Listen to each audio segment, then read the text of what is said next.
Decided what to eat yet, hun? Yep, almost. If only this was easy like when we switched to Flow. Best decision ever. Combining our mobile with Flow Internet Saving hundreds each month on our mobile. and getting double data to share for up to 4 lines. My ideas are the best. Any idea when you'll make this decision? Yeah, soon. Switch to Flow Postpaid and sign up for internet for big mobile savings and double data as low as $80 per line. Visit discoverflow.co for details. Conditions apply. Shopping with TDC just got much easier. Here's how. Log on to shoptdcgroup.com. Shop at your convenience at any time, from anywhere, with your smartphone, tablet, or computer. With our safe and secure payment checkout, you choose the option to pick up in-store or have your goods delivered right to your door. It's that easy. Shop tdcgroup.com, your one-stop online store.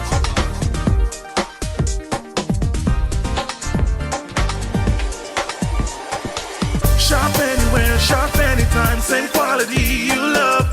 Now online. Shop www.shoptdcgroup.com.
It's another beautiful Wednesday right here in St. Kitts and Nevis. Today is Wednesday, February 2nd, 2022, and you're listening to Voices on WINNFM 98.9. I'm your host for today, Devon Cornelius. Thank you so much for joining me.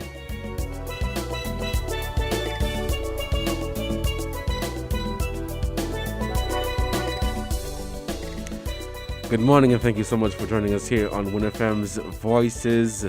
I'm your host for today, Devon Cornelius. It's just about 8 minutes past the hour of 9 here in our studios of WINNFM 98.9. Thank you guys so much for joining us. Of course, we're live on Facebook and YouTube at WINNMedia SKN. If you want to participate in today's program, you can always call us at 466-0989, and that is 762-0989. Those are the local numbers, and of course the overseas numbers. You can call us if you are in the UK. You can call us at 033-344-0065. If you are in the USA, you can call us at 717-4 8285-6984. And if you are residing in Canada, you can call us at 305-921-4619. You're listening to Voices on WINNFM 98.9, and I'm your host for today, Devon Cornelius. Thank you guys so much for joining us today here on Voices. I have a topic I want to bring to your attention that has made the headlines across the Caribbean, and it's a delicate topic. I think many people are perhaps running away from it, but it is a conversation that has been going on for a very long time, and I want to entertain that discussion with you. We'll give a shout out to the sponsors for this program, and when we come back, we'll begin the discussion right here on WINNFM 98.9. So stay tuned, and we'll be right back.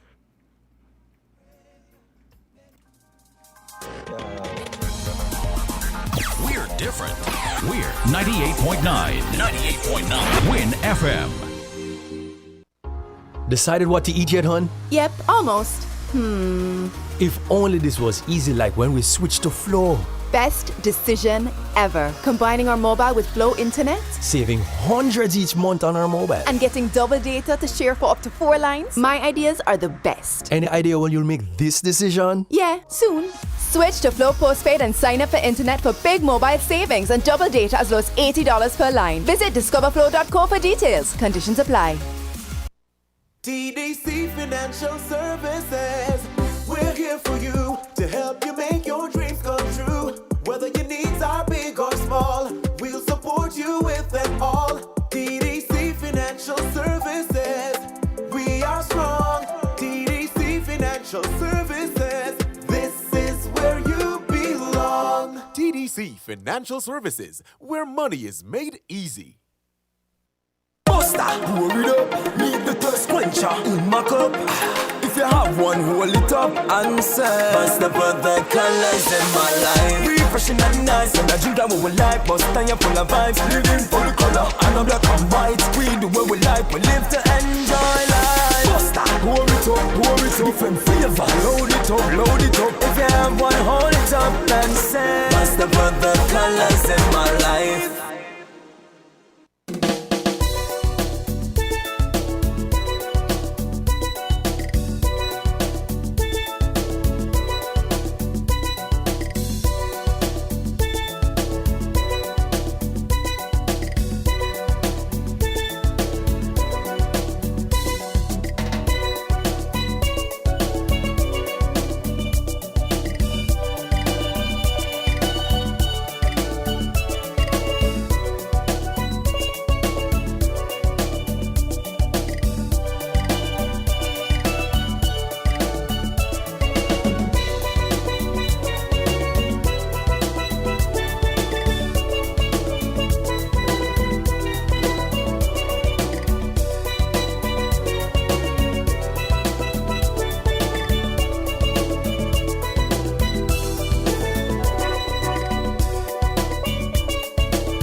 Welcome back to Voices on WINNFM 98.9. Good morning. I'm your host for today, Devon Cornelius. So, this has been making the headlines across the Caribbean, and people have been talking about it for some time. But if you are not aware, let me just bring it to you. So, the CCJ finds that males can be raped. This is a breaking news. And I just want to share some information, some more details on this, just to give a little bit of context. This is big. This is big, as many would agree and many would disagree. So let me just give you some some context from a press release out of the CCJ, the Caribbean Court of Justice. So it says, in a judgment released today, well, that was February the 1st, which was yesterday. So in a judgment released on February the 1st, the Caribbean Court of Justice, CCJ, in its appellate jurisdiction, allowed the appeal of the Commissioner of Police in the matter of Commissioner of Police versus Stephen Allen. The CCJ has found that in Barbados, the law permits a man to be charged for the rape of another man. The CCJ heard the appeal on November 9, 2021. Stephen Allen was charged with the offense of rape contrary to the Sexual Offences Act. Before the start of the evidence in his trial, he was released by the magistrate after hearing submissions that the charge alleged that Allen had sexual intercourse with another man without his consent. The magistrate decided that the crime of rape did not extend to anal intercourse between men. On appeal by the Commissioner of Police, the majority in the Court of Appeal agreed with the magistrate's decision. The Commissioner of Police appealed to the CCJ. The CCJ, in a judgment authored by Justice Barrow, found that on a correct interpretation of the Act, a man can be charged for the rape of another man. The Act uses gender-neutral language to identify both the perpetrator and victim and extends the definition of rape to include anal penetration. The court found that considering the literal meaning of the words used in the Act, their context, and comparable legislation, any person, a male or a female, can be the offender or victim of rape. What are your thoughts on this? What are your thoughts on this? Call us today and let me hear from you at 466-0989 762-0989. What are your thoughts on this? Many agree, many disagree, but I want to hear from you. Is this something that you think is do you think that the CCJ was right in their do you think the CCJ was right in their judgment? Is this something that you support? What are your thoughts on this? We have our first call for this morning, so let us get this caller in. Caller, good morning. You are on the air. Yeah, with that, definitely, I think that anybody who penetrates anybody is definitely, without the consent, is a rape. That is for sure. Mm-hmm. And second thing, what I want to touch on is the taxi men them. Everybody's talking about the taxi men them, but they're not talking about the vendors them. Most of these taxi men are carrying drinks and called complimentary, giving out to the tourists them, and then the vendors them still left stranded with nothing. So that they definitely want to look after. Understand? Mm-hmm. So I'm not sorry them. Thank you. Enjoy it. Okay, thank you, caller, for your contribution to this program. You're listening to Voices on WINNFM 98.9. If you're just tuning in, I'm your host for today, Devon Cornelius, and I just shared with the good listeners of WINNFM 98.9 a ruling from the CCJ which finds that males can be raped, and the caller says he agrees. I mean, yes, males can be raped just like females. It's an open ear, but this is what I wanted to throw out. To get your opinion on this decision by the CCJ. What are your thoughts? Call us at 466-0989 and 762-0989. You can also send us a WhatsApp at 662-2204. That is 662-2204, and be part of the discussion. So I want to go back to the judgment and share a little bit more details with you. So it says the retention in the legislation of the offense of buggery did not prevent males from being charged with rape, as the Interpretation Act allows offenders to be charged with either offense once they are not punished twice for the same act. The court noted that it is aware that the issue of the constitutionality of the offense of buggery has been adjudicated in several courts, including some within the Caribbean. However, the issue did not arise for decision, and in the circumstances, it was the duty of the court to exercise proper judicial restraint and not decide on an issue that was not argued. In a separate judgment, Justice Jamada entirely supported the opinion of Justice Barrow and agreed that the act permits a man to be charged for the rape of another man. Justice Jamada found when judges are interpreting legislation, they must also respect the fundamental rights in the Constitution and consider a state's internal treaty commitments.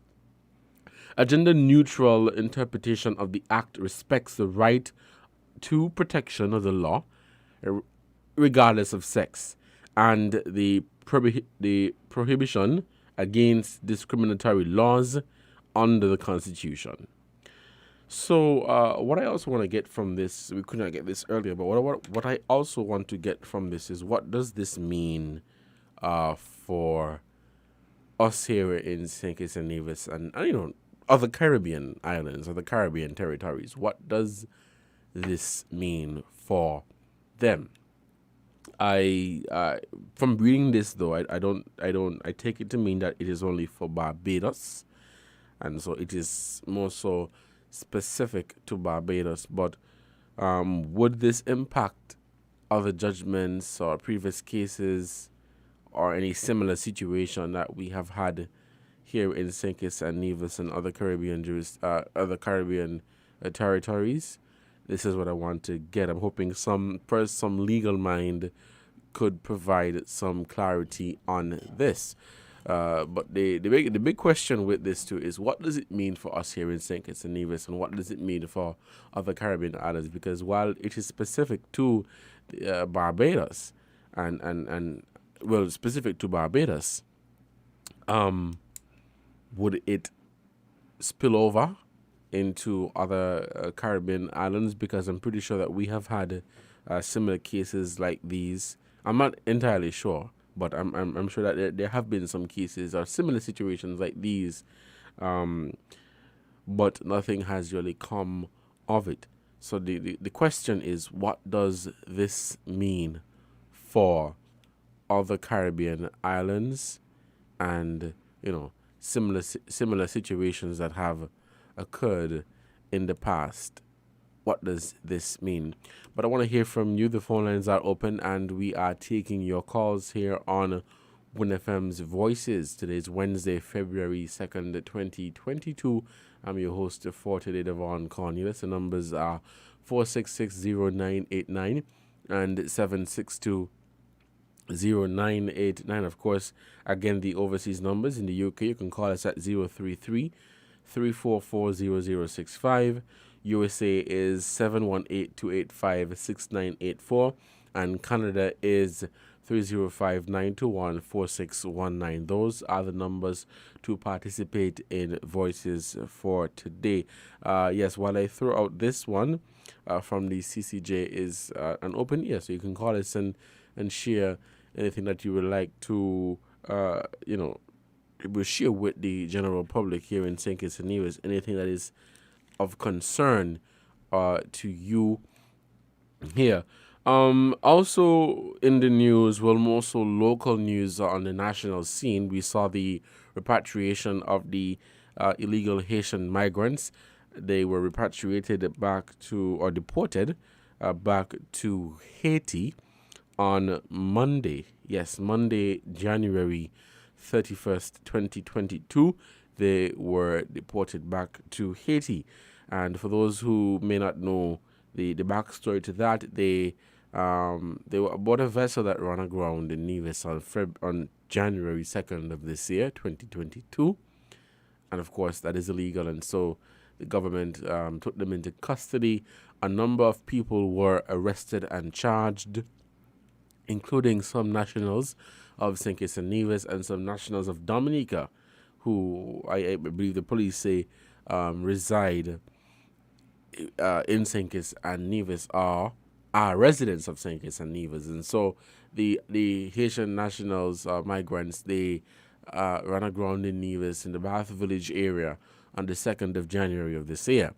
And they were since repatriated. They were repatriated on Monday. Now, if you have been following social media, this has caused some, or rather sparked some widespread debate and conversation over whether they should have been repatriated.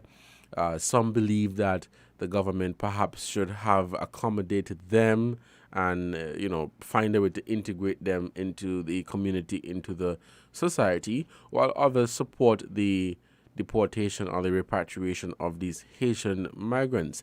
I can tell you this much, from my part, and to be fair, there has always been a long, drawn-out, monotonous debate over whether we should accept them or whether we should accept the Haitians or whether we should send them back. And it for the most part, and quite frankly, it brings out the hypocrisy in many of us, because on one breath we're going to say send them back, and then on another breath we're going to say, oh, let them stay here because of this. And so, you got to make up your mind and say what you really mean, and then when you finish, mean what you say. But just to share with you some of the comments that are making the rounds on social media with regards to this situation. Let me pull it up real quickly. But people, were sharing their opinion on whether they should have been repatriated. One comment said, our immigration and border system, but they suggest a claim that our immigration and border system are very poor, and we understand how rough Haitians have it, but we can't afford to keep taking people in. So I would say it's a balanced comment in the sense that they understand the situation in Haiti, but they're saying, we just can't keep taking people in. A comment says, I don't get it. 1 minute we kick them out, the next minute we say bring them back in. We don't know if they're criminal or not. I rather them come in the right way and overstay their time. Okay. Once they're working and contributing to the society, then we can go from there. Also, isn't it a crime to knowingly hold on to people illegally who come into another country? Okay. So this person is saying, on one breath we're saying to keep them, and on another breath we're saying to let them go. Another comment says, really disheartening, the way we treat our Haitian brothers and sisters, especially considering we are all CARICOM citizens.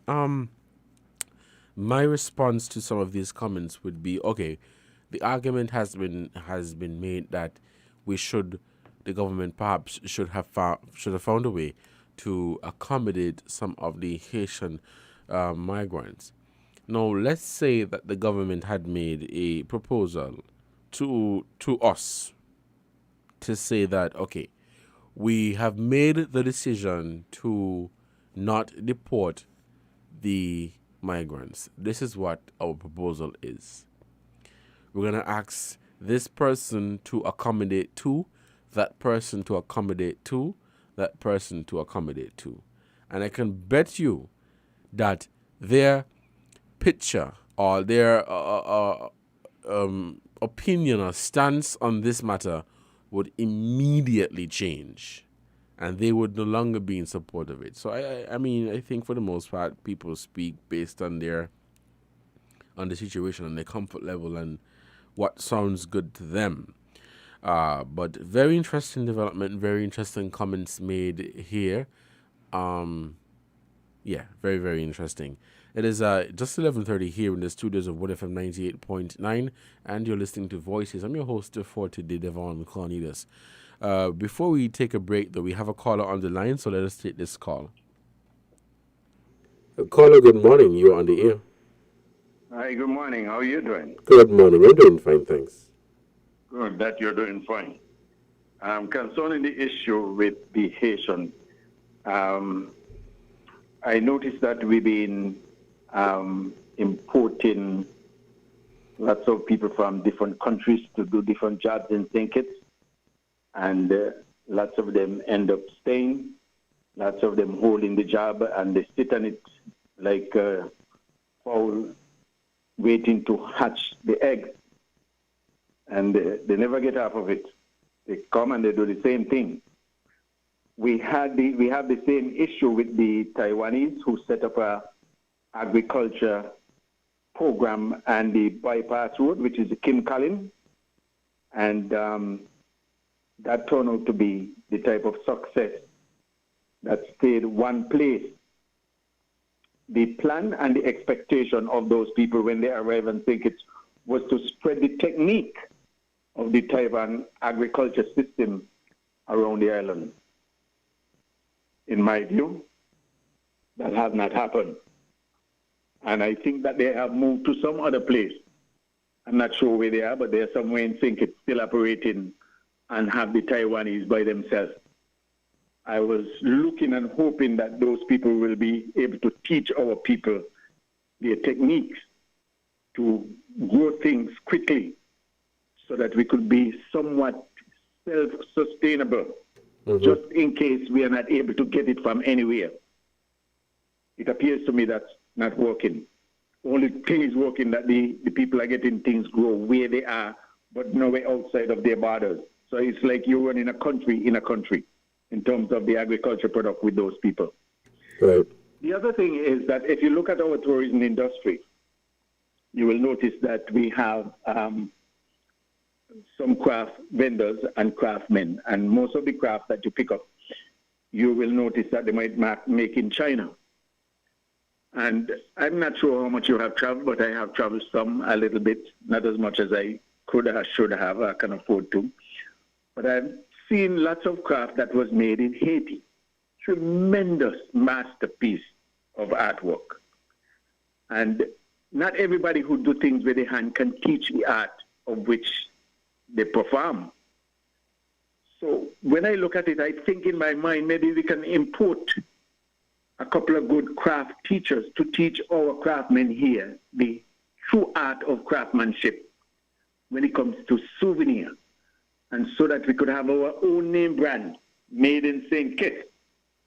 And the income that will be generated will ease the burden of employment from government and any other person where that person could be self-employed and able to pay into the social security system, and it's a chain reaction. So to me, if we really want to help places like Haiti, is to source people, because people in the United States source our people when they realize that we have to academic standard where our education level is suiting to them. They drain our human resources, and they want us to come and work in the U.S. and so on, and because they offer us better prices than we offer to our people. And so those people who should be able to give back, because our teachers have worked so hard on them to give them the kind of education that they have, some reason or another, they end up outside of our country working in and doing other things and serving those nations that they have not received the education from. So we could import too, but we must use a standard, not bring them to be in charge of our people, but to work alongside and to teach our people the art of craft.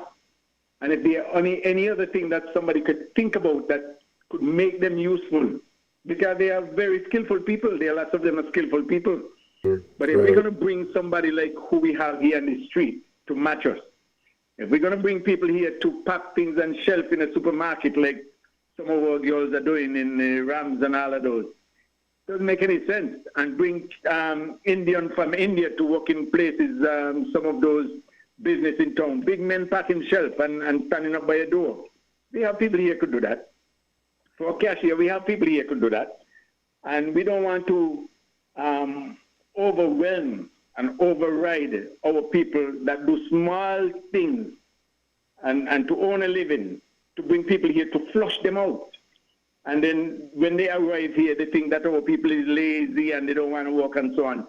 They may look lazy, but they have not been given an opportunity. So those are the areas that I see that we could try, and something like that might work. I'm not sure what you think about that.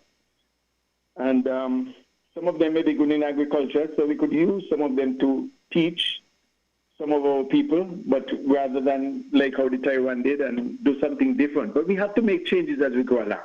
Changes must come. So in other words, the politicians must listen. They have to listen.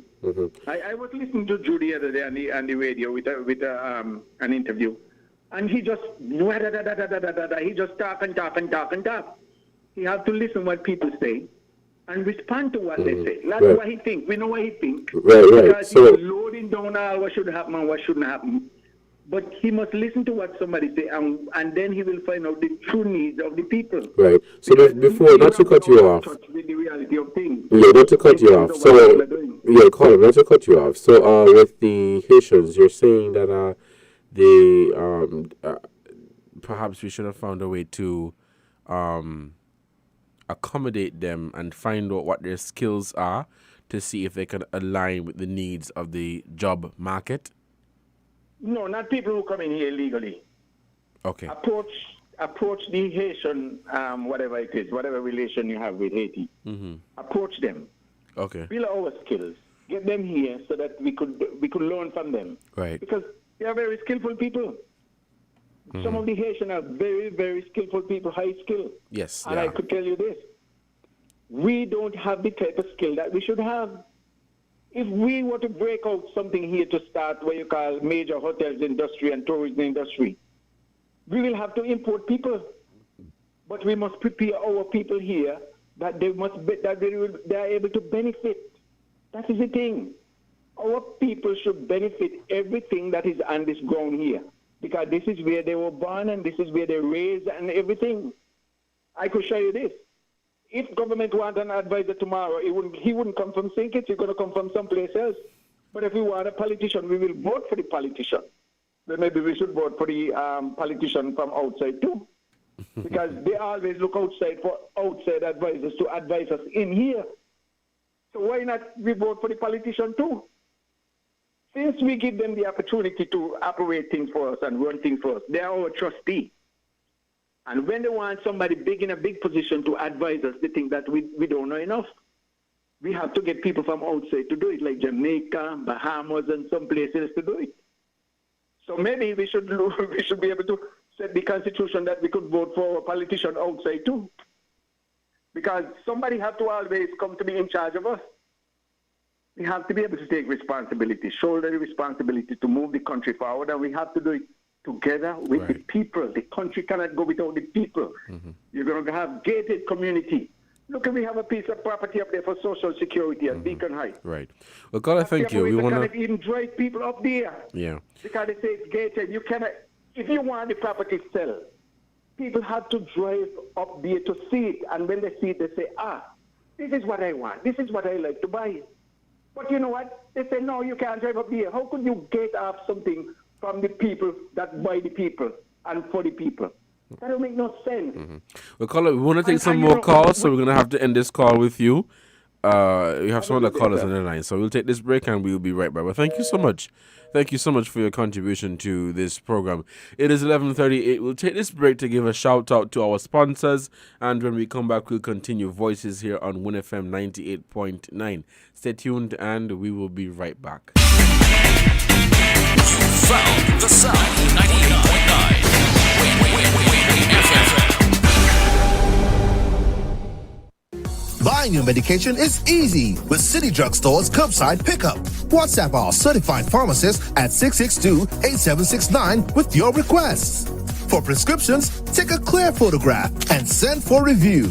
We will engage you in dialogue and then provide a quotation and link for payment. You can then pay via TDC's online payment portal. And once the transaction is complete, you'll be notified that your pickup is ready. Yes, it's that easy. Send your WhatsApp message to 662-8769 to order your medications today with City Drugstore's curbside pickup service.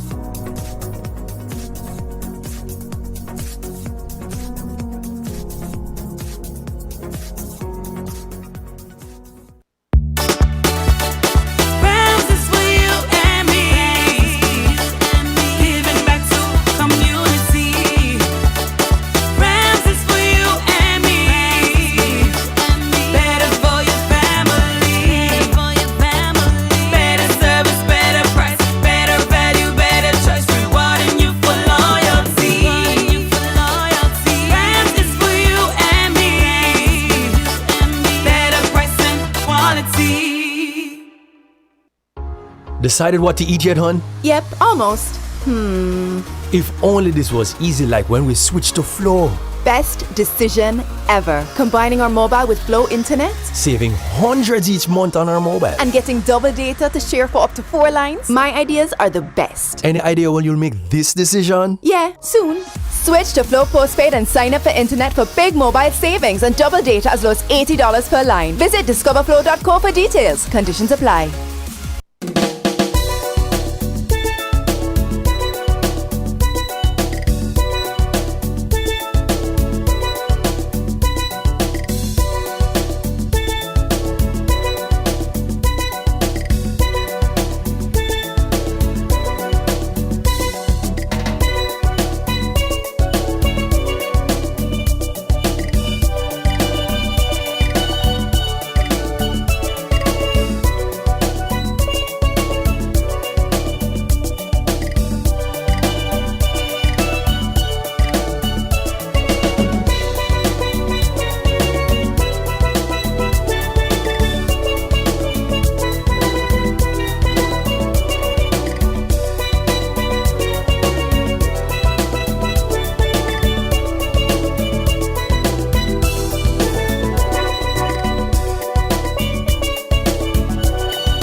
Welcome back to Voices here on WINNFM 98.9. I'm your host for today, Devon Cornelius.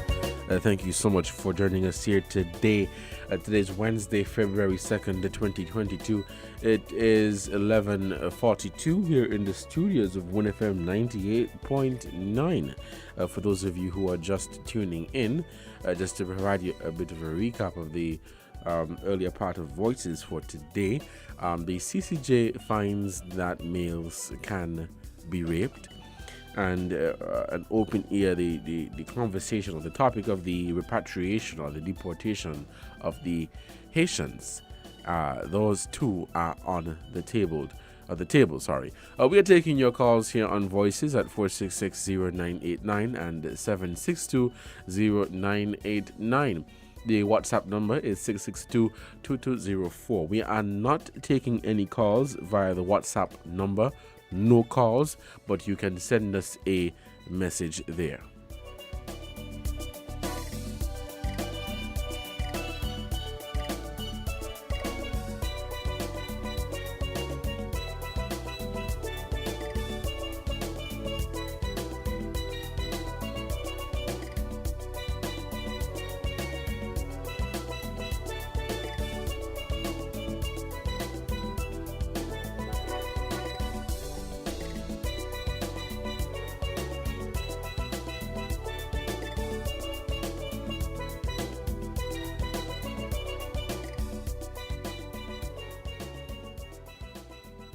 Welcome back to Voices. So, on the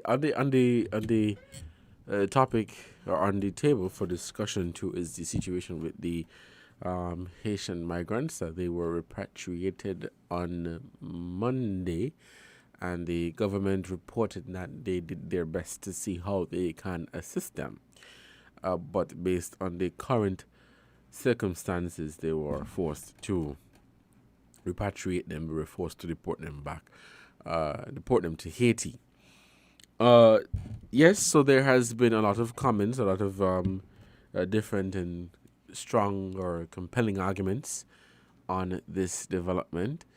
As I've mentioned before, some are in support of the deportation, while others are not. And that is fine, that is fair. And as I did earlier, I shared with you some of the comments that were made by people on this particular issue. And for the most part, it is, I would say, mixed feedback or mixed arguments in terms of, I would say it's most of a 50-50, as some are leaning to the side of saying accommodate the Haitians, others are saying no. The previous caller, just a while ago, he made a point, not saying that this is what he said, but some of what he said led me to this. The Haitians may have skills that align with the needs of the current job market. Apart from the Haitians, we know that over the years, non-nationals have contributed significantly, or rather, migrant workers and members of their families have contributed significantly to the workforce here in St. Kitts and Nevis. And you find that in many sectors that there are the people who work there are usually not from St. Kitts and Nevis, because they come with a special skill set, and they come with the necessary knowledge and experience that is required to perform the job. Now, there has, long been a debate and this concern of, of course, you look after your own first and you hire your own first.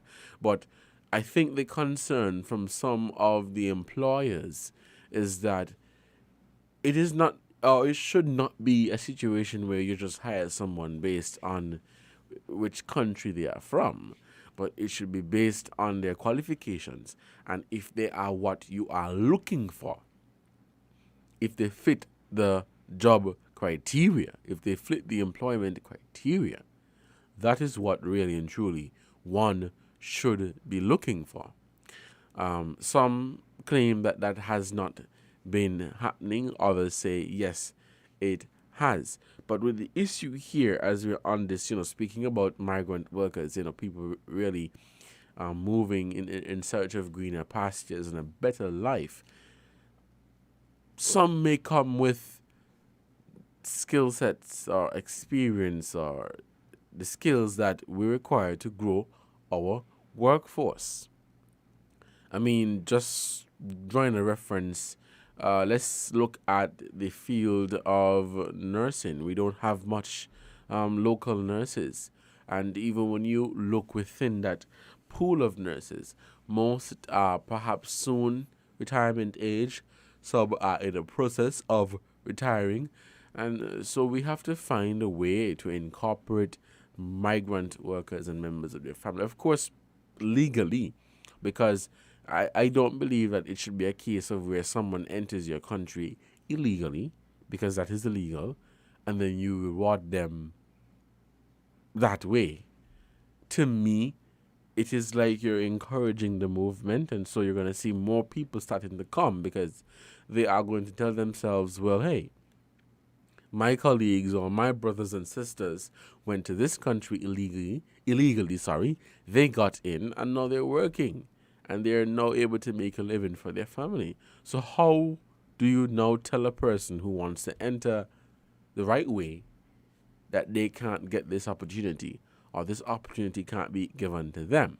So this conversation opens the floor for a lot of questions that can be posed.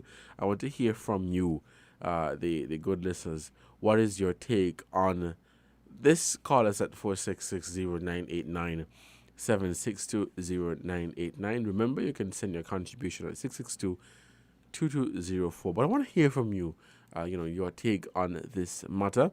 Is this something that you support the deportation of the Haitians, or do you think we should have accommodated them? Now, as I've shared earlier, there have been some varying comments or some very compelling arguments for and against. But yes, and there's this comment that says, quote, everybody wants them to stay, but nobody is saying I'll take at least one to live with me. That's a big one. I mean, we would often complain that, or we would often say that things are difficult. So is it that okay, let me hold this thought. We have a caller on the line.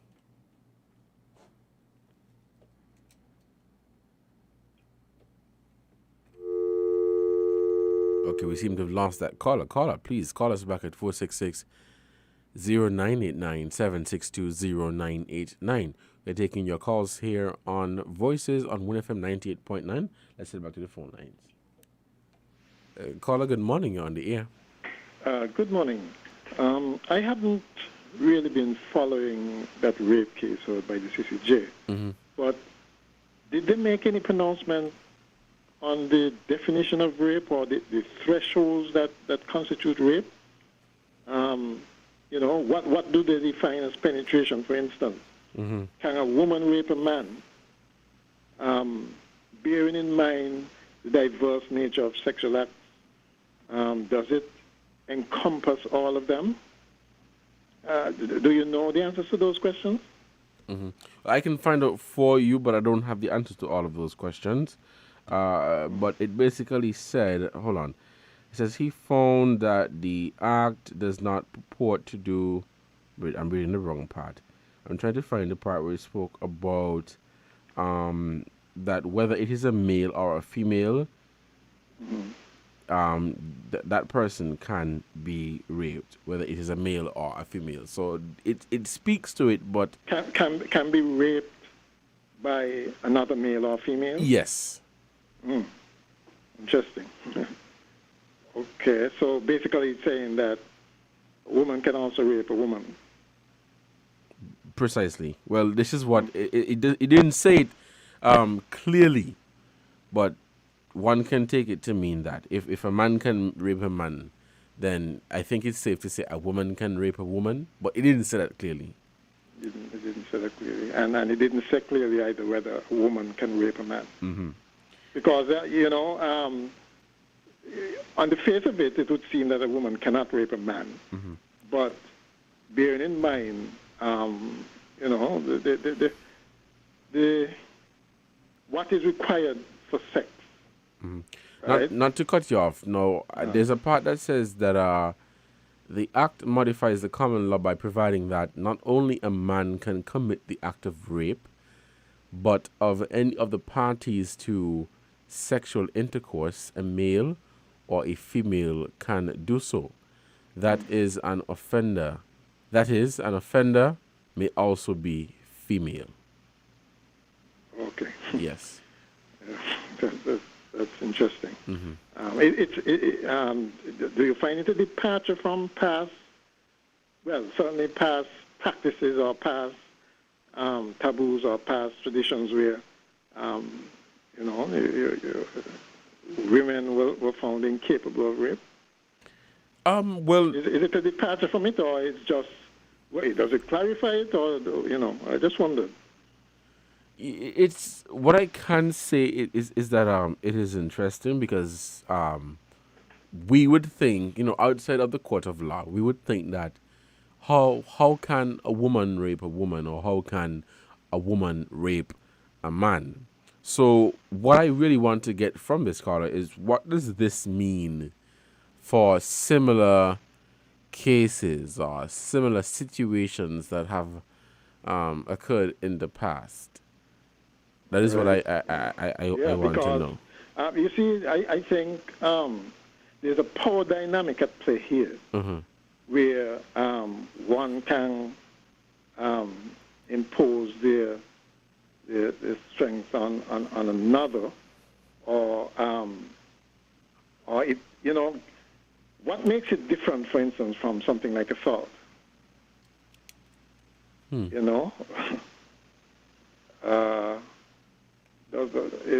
it automatic that if you rape somebody, you assault them, or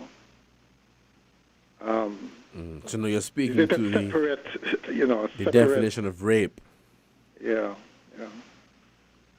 Anyway, with regards to the Haitian issue, in my opinion, there was absolutely no need to repatriate them. The numbers of illegal Haitians coming here, I don't think warranted it. It could in the future, right, because we don't want to be overwhelmed by anybody, Haitians or otherwise, okay? But right now, I didn't think it was necessary. We paid too much lip service, I think, to Haiti. We could be doing much more to help them. For instance, we can give them a few of the scholarships we get from overseas, whether from Taiwan or elsewhere. That's a practical example. We can actually actively recruit from Haiti people with the particular skills we may need that we don't have. Actively do it.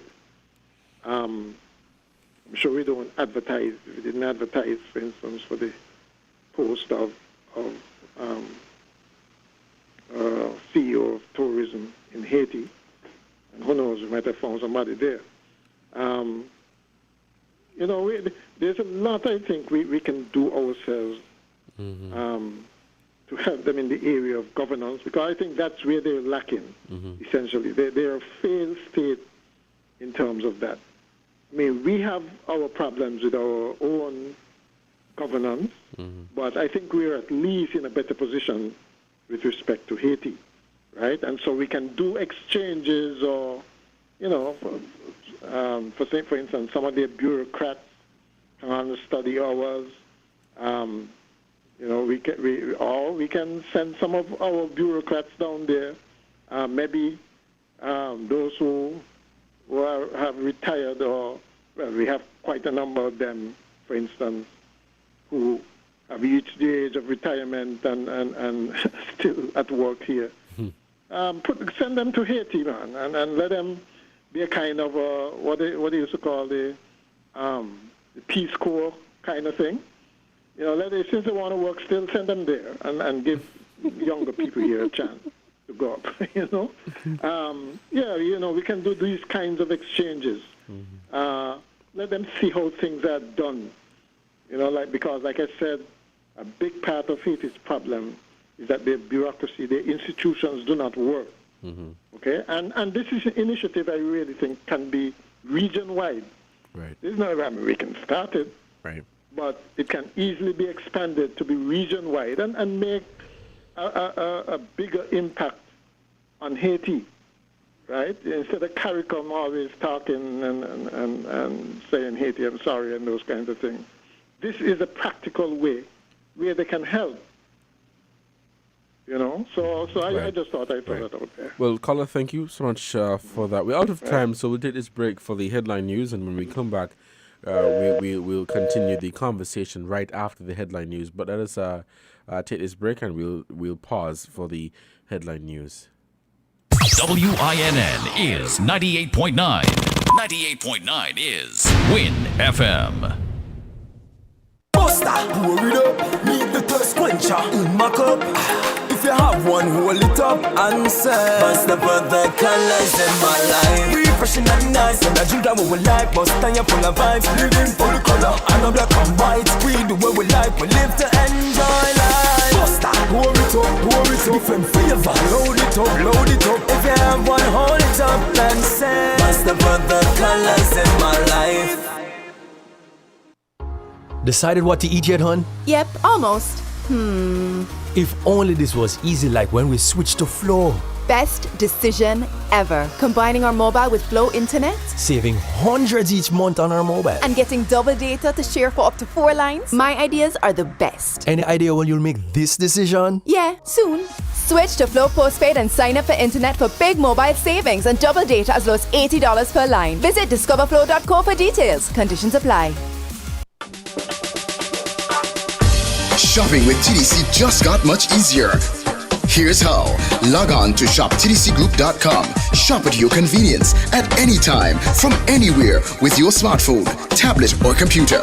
With our safe and secure payment checkout, you choose the option to pick up in-store or have your goods delivered right to your door. It's that easy. Shop tdcgroup.com, your one-stop online store.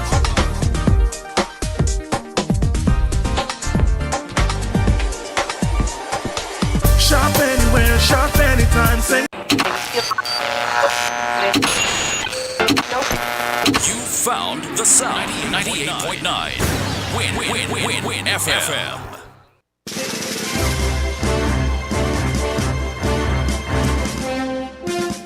We now bring you the headline news. The headline news is brought to you by Caribbean Alliance, The Grange, KDP Enterprises, Carib Brewery, and National Bank.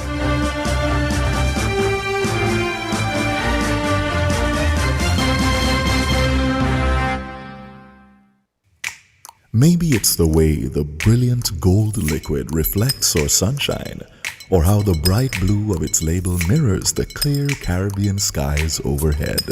Maybe it's the fresh, crisp taste of this beastly cold beer on a scorching hot day. Maybe it's even the way it brings us all together. But one thing is for sure, Carib is very much a part of who we are wherever we're from in the Caribbean. Carib. It's the way we play. Drink responsibly. Stop standing in long ATM lines to withdraw cash. Use your national debit or black cards to complete a wide variety of transactions at supermarkets, variety stores, gas stations, pharmacies, and more. Shop online at the most popular websites and stores for quality brands using your national debit or black cards. And take back your time to enjoy all the things that you love to do. Remember, instead of waiting in long ATM lines to withdraw cash, use your National Bank cards today. National Bank, always here. Shipping your cargo shouldn't be a hassle. It can be as easy as a single call to Amerijet International, your worldwide cargo transportation solution.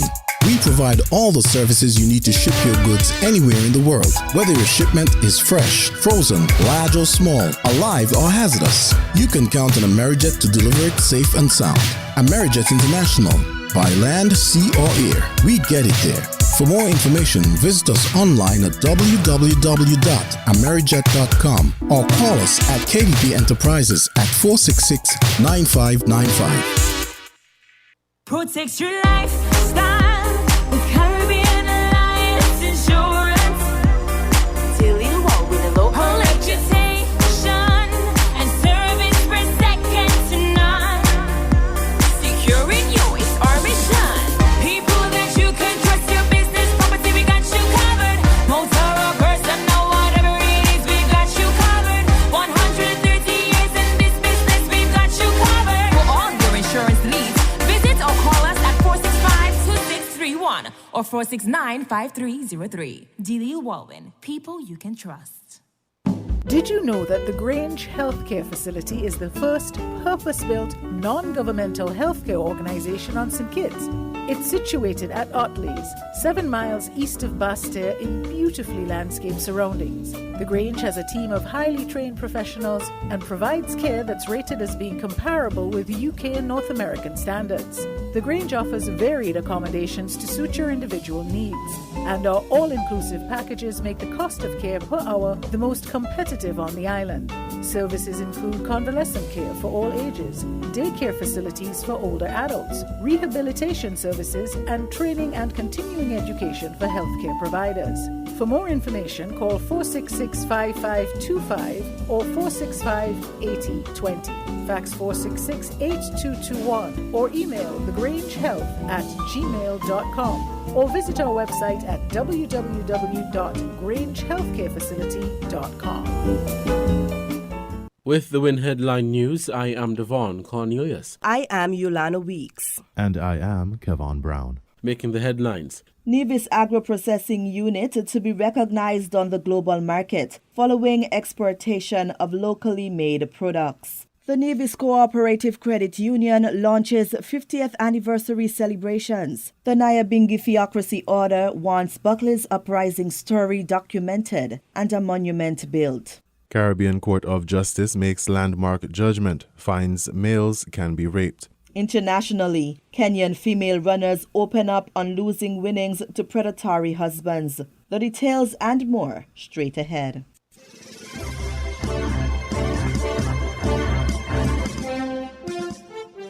The Nevis Agro-Processing Unit in the Department of Agriculture is one step closer to being recognized on the global market for its quality products made from locally grown produce. Opened almost 12 years ago, the small processing industry is thriving well with the production of concentrates of various flavors, including mango, passion fruit, sorrel, and tamarind. It also produces mango pulp, soursop pulp, flour, cassava chips, and breadfruit chips, guava cheese, tamarind, locally made juices, and more. With its products generating foreign interest, the Nevis Agro-Processing Unit will soon be exporting to the United States, according to Mr. Huey Sargent, the Permanent Secretary in the Ministry of Agriculture. We spoke with a lady from the U.S. within the last week, actually, and she came to the island to visit, and she has now inquired of us when we can ship some of those products to her. She has a website that markets exclusive and unique foods. And once our products go through the necessary testing, we have that commitment that we can now be exporting these items.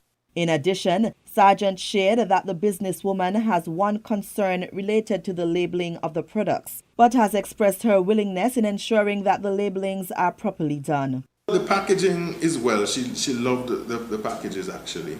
And one of the things that we're deficient in terms of is the labeling and the listing of the ingredients.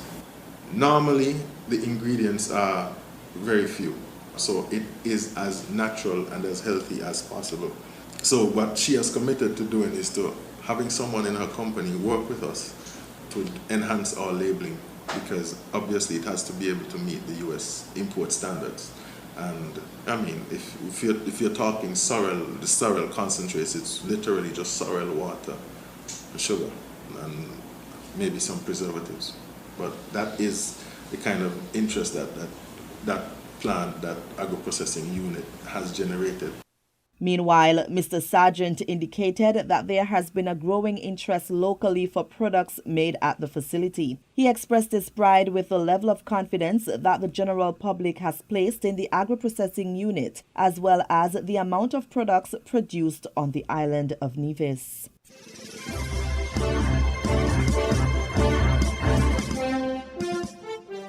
The Nevis Cooperative Credit Union launches 50th anniversary celebrations. Devon Cornelius has the details. The Nevis Cooperative Credit Union Limited, NCCU, the oldest credit union in the Federation, has launched a calendar of year-long celebratory activities that will be held to mark the institution's 50th anniversary, having been registered on July 25, 1972. Today begins a significant celebration for the Nevis Cooperative Credit Union Limited, said NCCU President Vernicia Walters on Monday, January 31st, during the launch ceremony, which was held at the Ingle Blackett Conference Room, Nevis Credit Union Business Complex in Charlestown. Quote, "It is a time when we cast our gaze at the birth, growth, development and maturity of the Nevis Cooperative Credit Union Limited and its impact over the past 50 years on the lives of our members and their families," end quote, said Mrs. Walters. According to the president, it is time for people to come into greater recognition that the Nevis Cooperative Credit Union Limited, an indigenous institution, is a hallmark of the Nevisian economy. She noted that it is time to look back at the transformation of communities where the ordinary man or woman could proudly own a piece of the rock, become an entrepreneur, advance his or her education, improve his or her lifestyle, address medical needs, explore the world, and fulfill visions, goals, and dreams. Given a history of the Nevis Cooperative Credit Union Limited, General Manager Sidney Newton noted that the first credit union commenced operations on Nevis in 1965 under the astute stewardship of the late Wilbert Edmund Ingle Blackett, pioneer of cooperativism in the then British colony of St. Kitts, Nevis, Anguilla. It was intended solely for the employees of the civil service. He saluted pioneers of the Nevis Cooperative Credit Union who labored hard to lay a solid foundation for the society where during the first 7 years of the credit unionism on Nevis, which included the difficult years immediately following the MV Christina disaster of 1970, they endured struggles as they sold the cooperative idea, which was at its infancy, to get acceptance and support. According to Newton, esteemed pioneers of the Nevis Cooperative Credit Union are Ingle Blackett, founder, John Wagland, first president, Anthony Horner, Spencer Byron, Arthur Evelyn, Olvis Dyer, Anne-Marie Keynes, Harry Maynard, Eileen Blackett, Cecily Gwell Hall, Crispin Foy, and Spencer Howell, all deceased. Those still around include, among others, Warner Revere, Pastor Eversley Pemberton, Joseph Parry, Eugenie Hector, Janet Gwell Hall, Janet Claxton, Wellington Paris, Earl Paris, Edred Ward, Randy Movin, Camilla Hanley, and Georgette Hanley. Present at the launch ceremony were pioneers Pastor Eversley Pemberton, Edred Ward, and Georgette Hanley. Chairman of the Anniversary Committee, who is also the Vice President of the Nevis Cooperative Credit Union Limited, Carl Tyson, noted that competitions were held among the members of staff for the submission of the 50th Anniversary Celebrations slogan and logo. The winning 50th Anniversary Celebrations slogan, Consistency, Financial Security, and Serving the Community, 50 Years of Development and Prosperity, was submitted by Zavalicia Claxton, the internal auditor, while the winning logo was submitted by Tamara Johnson, administrative assistant in the Administration and Human Resource Department. Tyson also revealed the year-long 50th anniversary calendar of events, which will include, among others, distribution of care packages, production of commemorative documentaries on pioneers, members, staff, and scholarship holders, a relay competition, commemorative magazine, worship service, essay competition for secondary schools students, quiz competition for primary school students, and staff awards. The ceremony, which was attended by members of the various 50th anniversary celebrations committees and streamed on NCCU's Facebook page live, was chaired by NCCU's Business Development and Marketing Officer, J.D. Keynes. National Anthem was rendered by one of NCCU's scholarship holders, Miss Sidondre Fleming.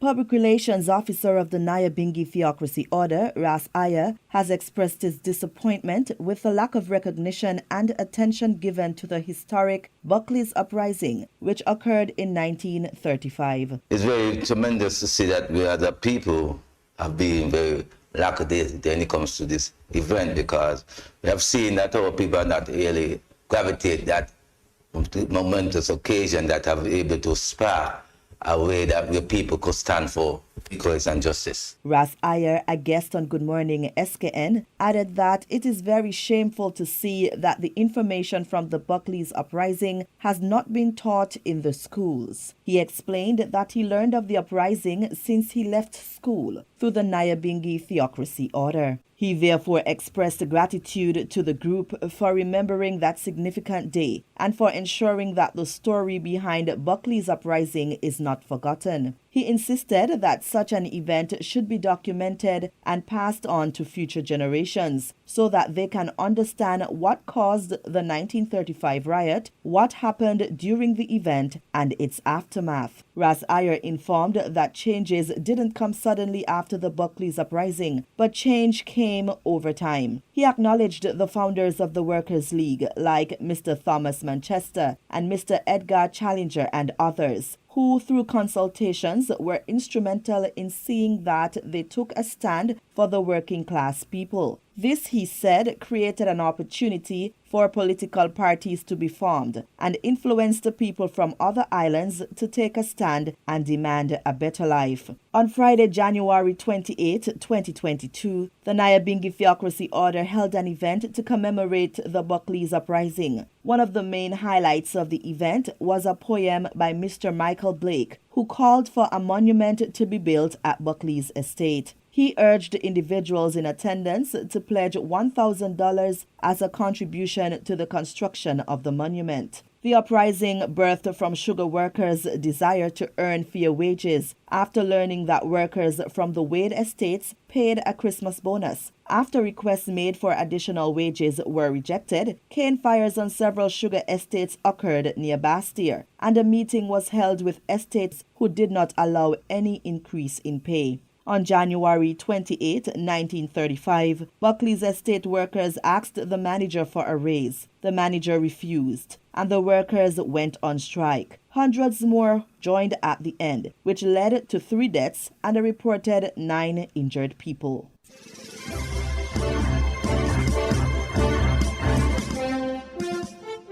In regional news, in a judgment released yesterday, February 2nd, the Caribbean Court of Justice found that in Barbados, the law permits a man to be charged for the rape of another man. On August 2nd, 2015, the police alleged that Stephen Aline had non-consensual sexual intercourse with another man. Aline was charged with the offense of rape contrary to the Sexual Offences Act. In the local courts, the magistrate ruled that the crime of rape did not extend to intercourse between men. The Court of Appeal in Barbados upheld that decision on appeal. As of yesterday, in a 6-1 majority decision delivered by Justice Dennis Barrows, the Caribbean Court of Justice found that, quote, on a correct interpretation of Section 3.1 of the Sexual Offences Act, a man can be charged for the rape of another man in Barbados, end quote. In the release from the CCJ, it explained that the court found that considering the literal meaning of the words used in the act, their context, and comparable legislation, any person, male or female, can be the offender or victim of rape. Quote, a gender-neutral interpretation of the act respects the right to protection of the law regardless of sex and the prohibition against discriminatory laws under the Constitution, end quote. However, one justice had a differing opinion. Justice Burgess found that the act does not create an offense of rape of a male by another male and would have dismissed the appeal. Under the common law, only a man could commit rape and only against a woman.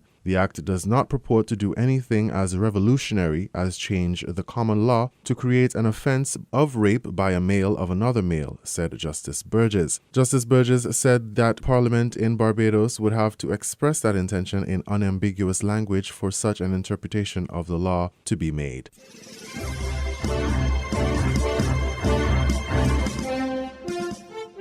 We now bring you these international reports. This is me. Ruth Bossibori has earned tens of thousands of dollars from winning 3,000-metre steeplechase events all over the world over her 15-year running career. She says she gave the money to her husband to invest in properties.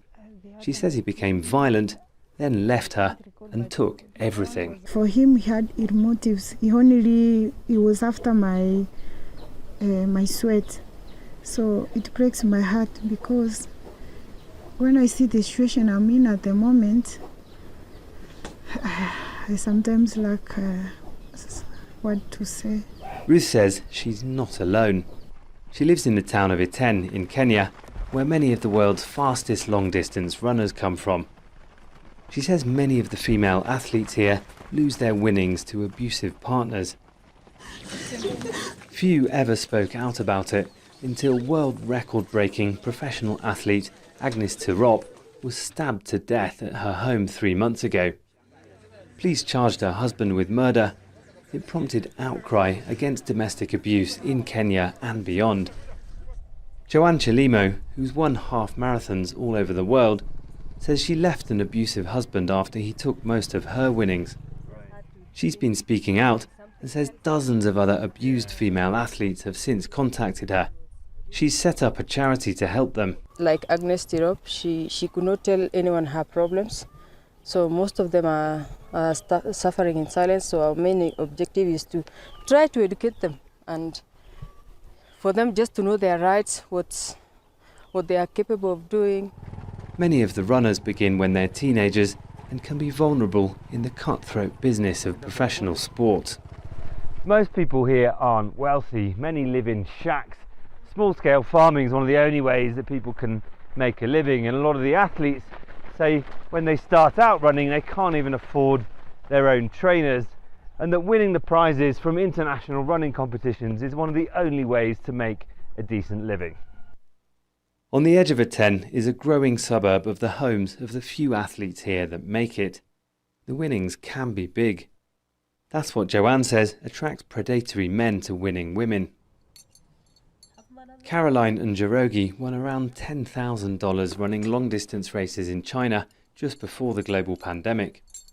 She says her ex-partner violently took all the money she ever won until she ran away. We met her with two of her friends who told similar stories. All we're appealing for is an office to represent us, somewhere we could go to report this. There are even prominent athletes among us who are not able to speak and have nowhere to go. Caroline and her friends hope to win more prizes so they can replace what they say they lost to abusive partners. They say many of those around them keep suffering in silence. Malcolm Webb, Al Jazeera, Iten, Kenya.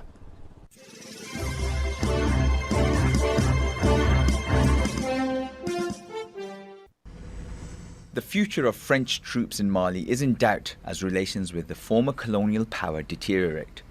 After France's foreign minister called Mali's military rulers illegitimate, the military called the comments outrageous and is kicking out the French ambassador.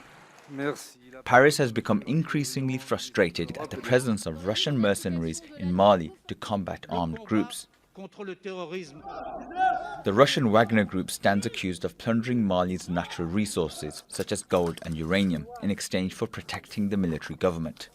The isolation of Mali is such today that they have only one partner, the mercenaries of Wagner Group. That's all they can find. Everyone else wants Mali to return to democracy and the fight against terrorism. In 2013, French forces repelled armed groups invading Mali. Almost 10 years on, the security situation has deteriorated dramatically, with thousands killed and millions displaced by the ongoing fighting in the largely lawless Sahel region. The French military presence is being increasingly questioned and reviewed by Mali's military junta. Last month, Denmark withdrew around 100 soldiers deployed alongside French and international troops after the Malian government said they hadn't been invited. The current situation requires respect for commitment and dialogue on the part of the Malian authorities, and the negative spiral in which they have engaged can only be detrimental to the stability of the Mali itself, but also to the region. Since Colonel Assimi Goïta launched two sequential coups in 2020 and 2021, relations with France have soured, as the military leaders establish themselves and look for allies to support their rule. Asad Beg, Al Jazeera.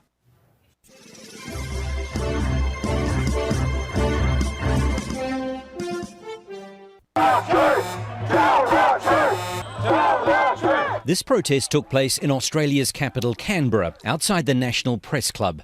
The message was that journalists are somehow involved in a conspiracy to spread misinformation about COVID-19 vaccines and government mandates. This is not just about the vaccines. That's their defence. That's the way that they're actually trying to silence us. Anti-vaccination movements are nothing new, but they were traditionally regarded as fringe organisations with concerns about the safety of vaccines. COVID-19 has changed that and muddied the message. There are now a wide range of rallying cries at protests, like wanting to win countries back from so-called dictatorial governments. There are conspiracy theories and messages of hate, violence and even anarchy. Far-right groups and their political allies are seeing an opportunity to spread their messages and are increasingly showing up to, and in some cases organising rallies. They want to vaccinate us by force. Now they even want to vaccinate our children, who do not need such experimental vaccines. In Canada, thousands led by truck drivers gathered in Ottawa to protest vaccine mandates. Some of the organisers are well-known far-right activists, including one who says the vaccine was created to depopulate the white race, and another who spreads Islamophobia. Prime Minister Justin Trudeau, who on Monday announced he had tested positive for COVID-19, says protesters are being misled.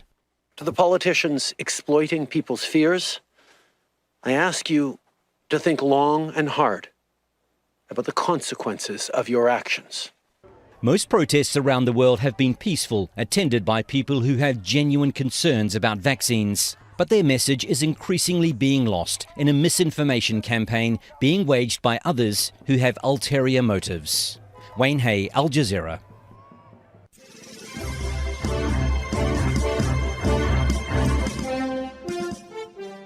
You are listening to the WINNFM Headline News. Let's recap our top stories. Nevis agro-processing unit to be recognized on the global market following exportation of locally made products. The Nevis Cooperative Credit Union launches 50th anniversary celebrations. The Nyabingi Theocracy Order wants Buckley's uprising story documented and a monument built. Caribbean Court of Justice makes landmark judgment, finds males can be raped. Internationally, Kenyan female runners open up on losing winnings to predatory husbands. Thank you for listening. That was the WINNFM Headline News. The Headline News is brought to you by Caribbean Alliance, The Grange, KDP Enterprises, Carib Brewery, and National Bank.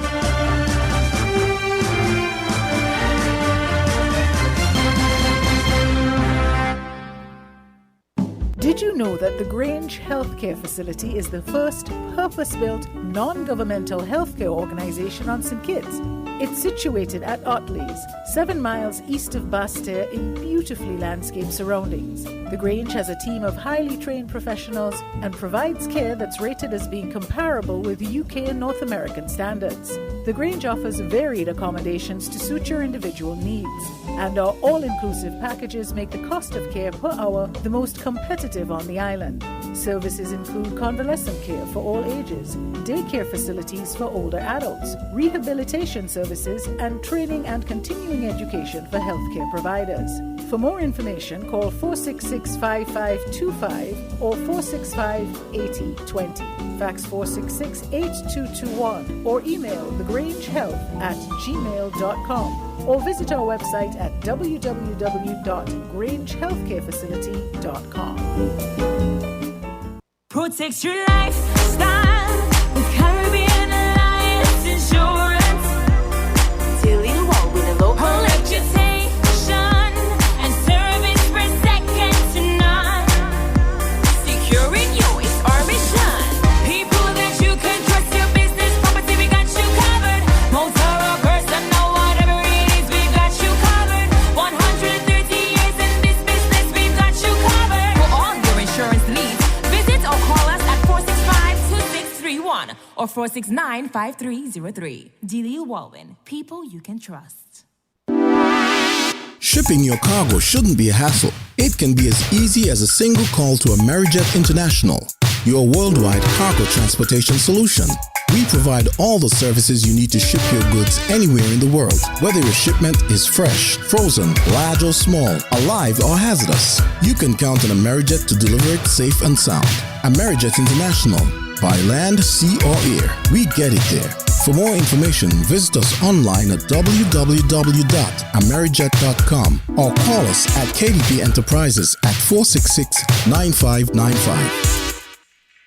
Did you know that National Bank offers very favorable terms and low interest rate to switch your home mortgage, or in-house legal department will process your mortgage in a jiffy and free of cost. Switch your home mortgage now and get a peace of mind knowing that we are here for you. National Bank, always here.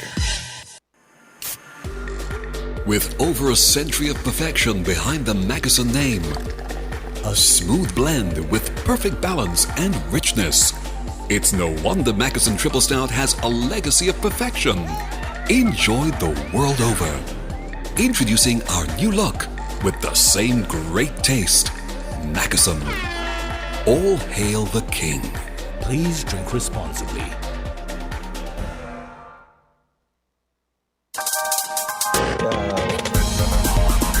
We're different.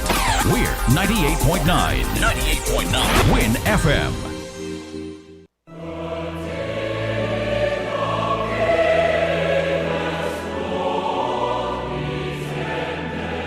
It is with regret that we announce the death of Alexis Knight of Lozac Road, Bastille, who died at the age of 91.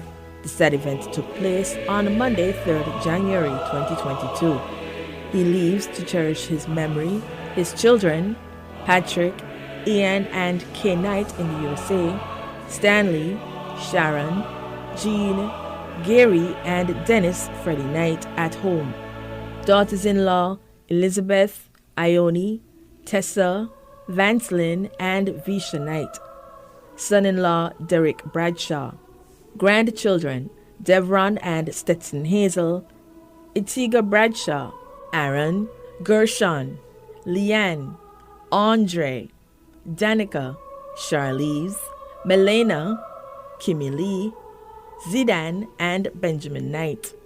5 great-grandchildren: brother Kenneth Allen QC in Montserrat, brother-in-law Teddy Heiliger, sisters-in-law Pamela Mussenden, Meredith Carol Clark, Kay Menon, Patricia Hobson, Philippa Faria, Rodina Reed, Junie Morton, Val Jones, and Al Powell. Several surviving cousins, nieces, nephews, other relatives and friends at home and abroad, too numerous to mention. The funeral service of the late Alexis Knight will take place on Thursday, February 3rd at 2 p.m. at the Wesley Methodist Church on Seaton Street, Bastille. Tributes begin from 1 p.m. All relevant COVID-19 protocols will be observed. To the family, we offer our deepest sympathy.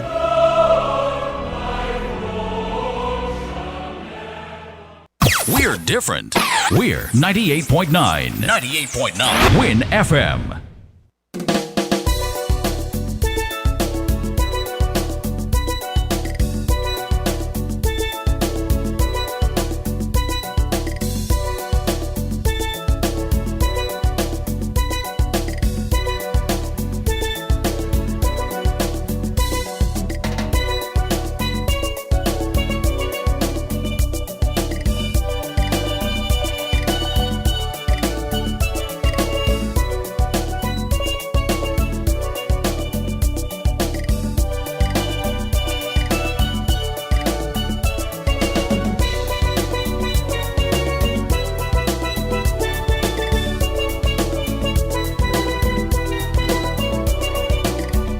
Supermarket shoppers understand that convenience matters. At Hortsports Value Mart IGA, we know that price matters most. Ample parking and the widest variety matter.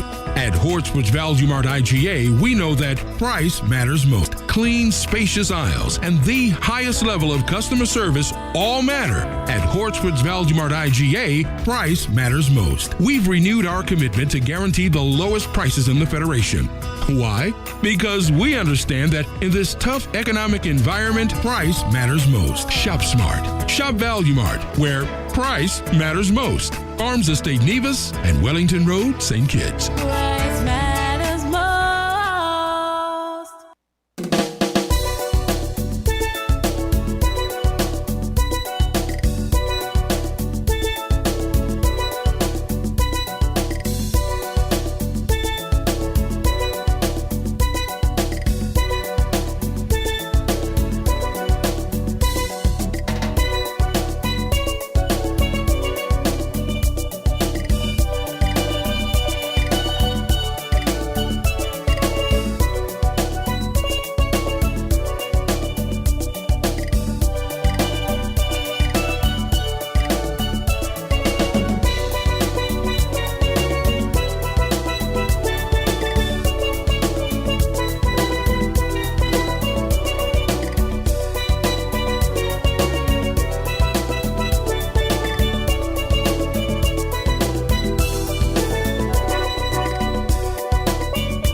Welcome back to Voices on WINNFM 98.9. We have a caller on the line, so let's take this call.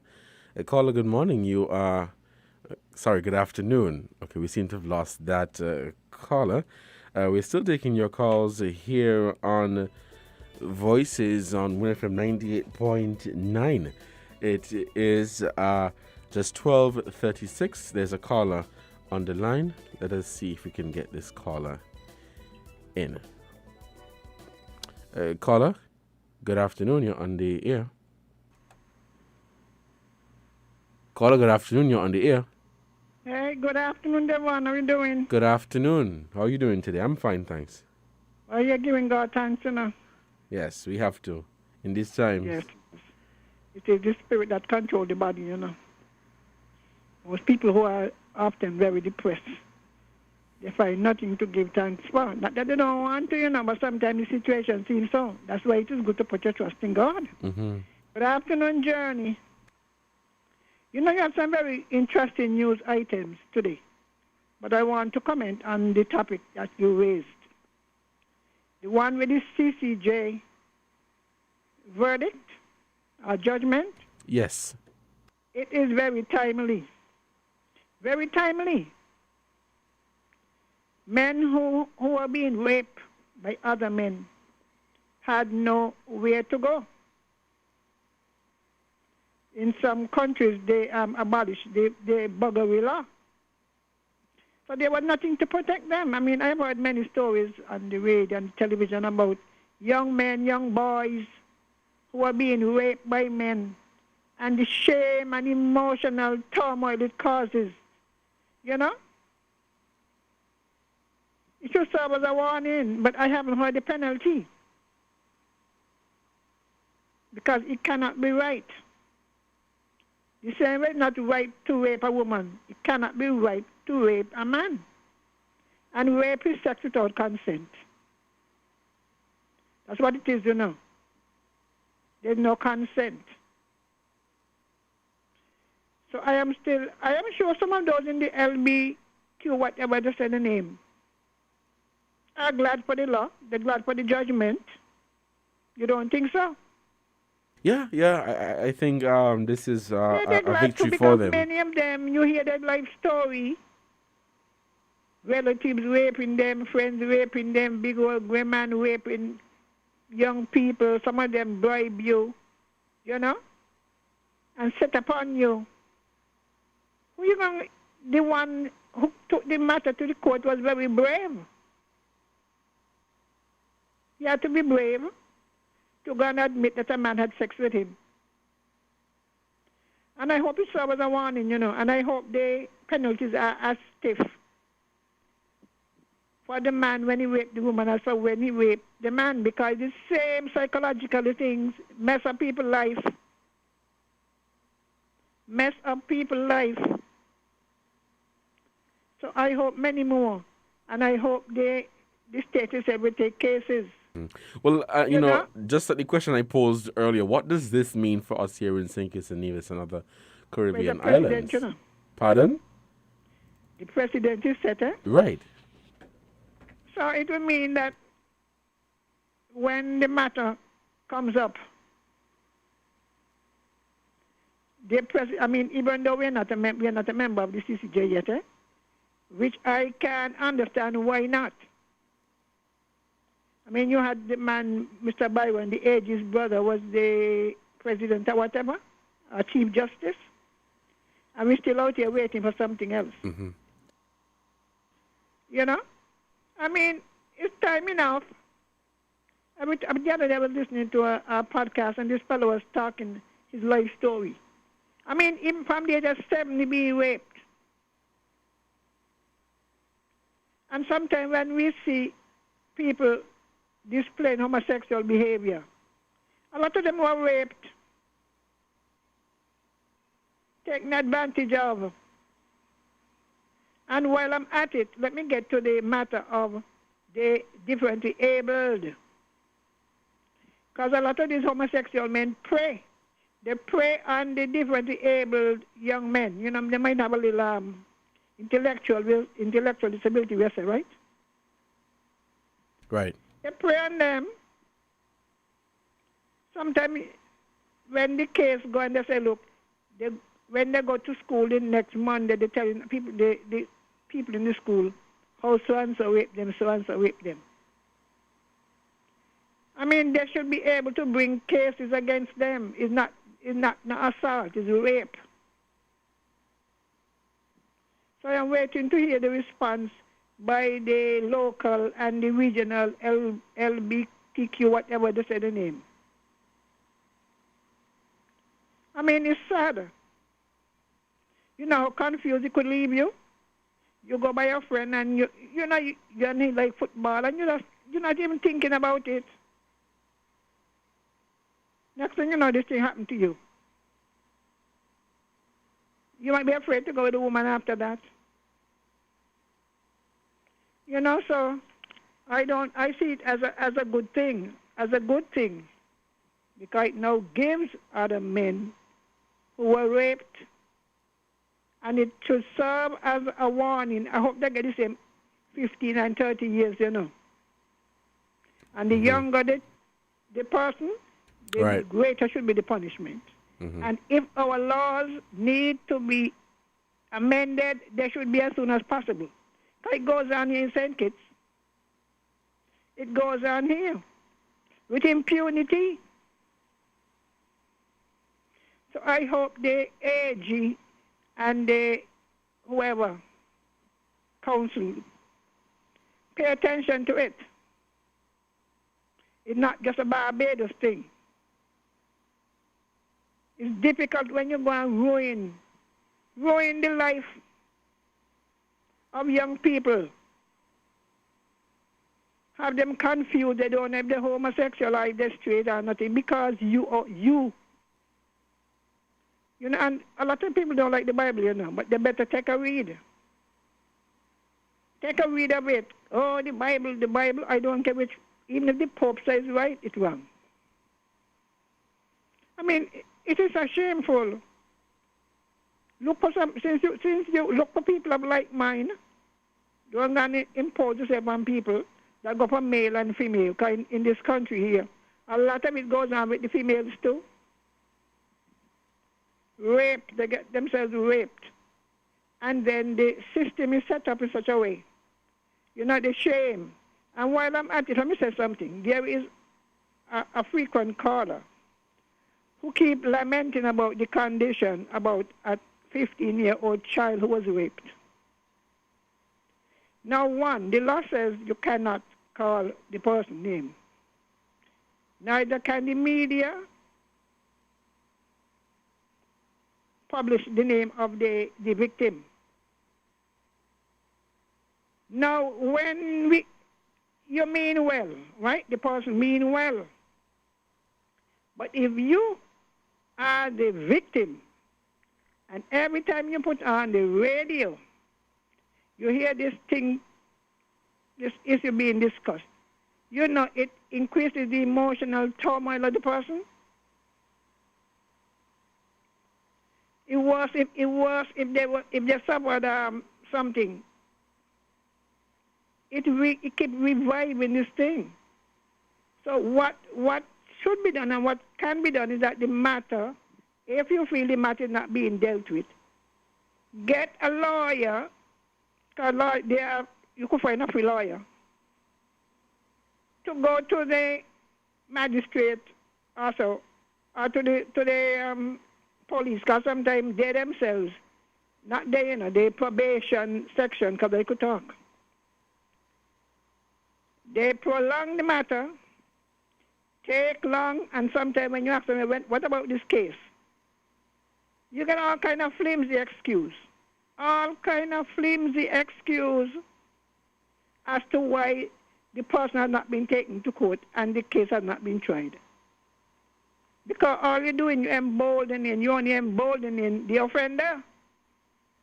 Because they get away with it and nothing comes soon, they will do it to somebody else. But I'm calling on this person. Please desist from referring to the age of the child, the location. While you mean well, you're only creating more emotional stress to the child. You understand what I'm saying, Devon? Yeah, I'm following you, yes. Yeah. If you hear, oh, Miss Henry get raped, oh, Miss Henry get raped, oh, 74, and she live up in your town. I mean, the place is so small, people will identify you quickly. And why they got to suffer like that? Take another angle to your concern. Talk about the offender and leave out the victim. Mm-hmm. But sometimes even talking about the offender, you could easily find out who the victim is. But you got to go and search it out. Right. You know? But, I mean, for the offender to hear, oh, and she did, you know, I just think, I don't know. And people who dealing with the sexual victims unit, they got to do a better job. They have to do a better job. In terms of? Prosecuting. Because it is between the sexual victims unit and the probation division. It's they who prepare the case and send it down to whether the DPP or whoever. Sometimes, oh, the child they want to talk. You know, when Commissioner of Police Baldwin was here, he was asking that we get the law changed, like in Canada, where the state itself can take up some cases in terms of domestic abuse and sexual abuse. So you don't have parents pulling out the case and people intimidating the victims so they don't talk. You know? That's where we need to be heading.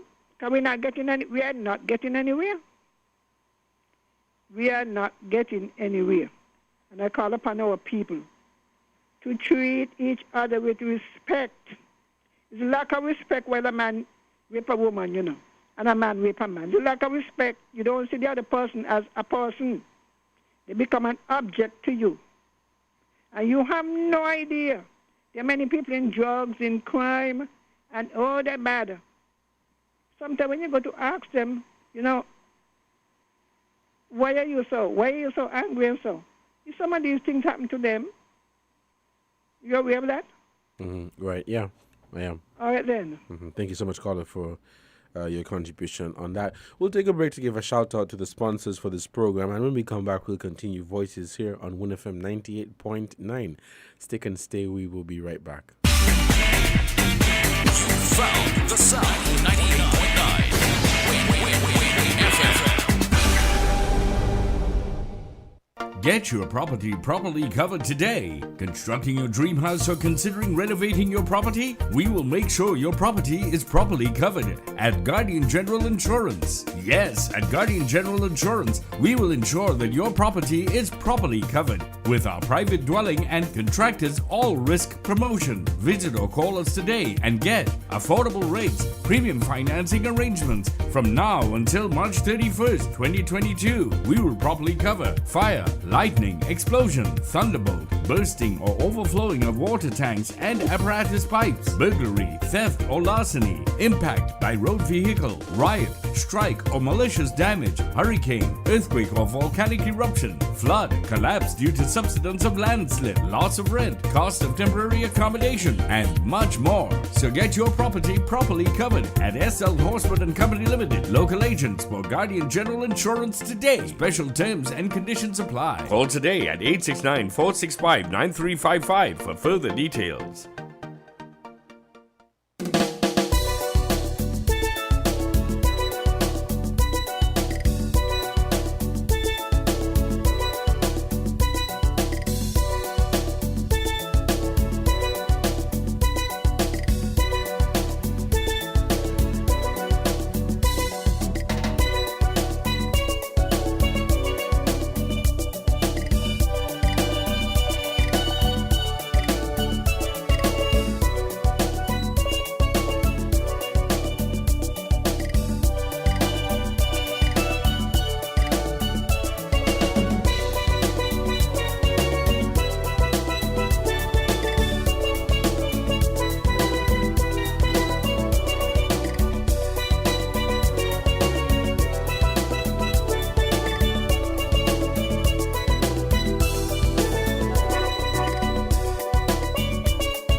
Welcome back to Voices here on WINNFM 98.9. It is just a few minutes, about 9 minutes before the hour of 1 here in our studios of WINNFM 98.9. And I'm your host for today, Devon Cornelius. For those of you who tuned in late, of course, the topic on hand is the situation of the ruling from the Caribbean Court of Justice, CCJ, which finds that males can be raped. And of course, we were speaking on the situation with the Haitian migrants that were deported on Monday following their illegal entry to the Federation via Nevis in a vessel that ran aground on the 2nd in the Bath Village area. Those are the two topics at hand right now, but it is an open ear, and so we are taking your calls to hear from you, your concerns right here on Voices on WINNFM 98.9. The phone lines are open, and we are taking your calls at 466-0989 and 762-0989. The overseas lines are open as well. You can call us if you are in the UK at 033-344-0065, and if you are in the USA, you can call us at 718-285-6984. And of course, in Canada, call us via 305-921-4619. That's 4619. You're listening to Voices on WINNFM 98.9. With reference to what the caller was speaking about, with regards to the ruling by the Caribbean Court of Justice, the precedent has been set. And so it is now for other Caribbean, what will you call it, legal jurisdictions or whatever, it is for them to continue. Is this something that we're going to see in other Caribbean islands? How does this impact other cases or situations that we have had here in St. Kitts and Nevis? What does it mean? But I want to hear from you, your thoughts on this. Because, we have a caller. Let me hold that thought. Let's take this call. Caller, good afternoon. You're on the air. Good afternoon, Mr. Cornelius. Good afternoon, caller. How are you doing today? I'm good. Giving thanks for life. I tuned in and heard Mrs. Henry's comment, but I did not know what it was centered around.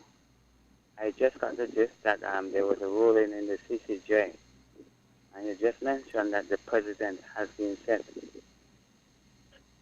Now, there are some jurisdictions that are not members of the CCJ as yet. Yes, that's true.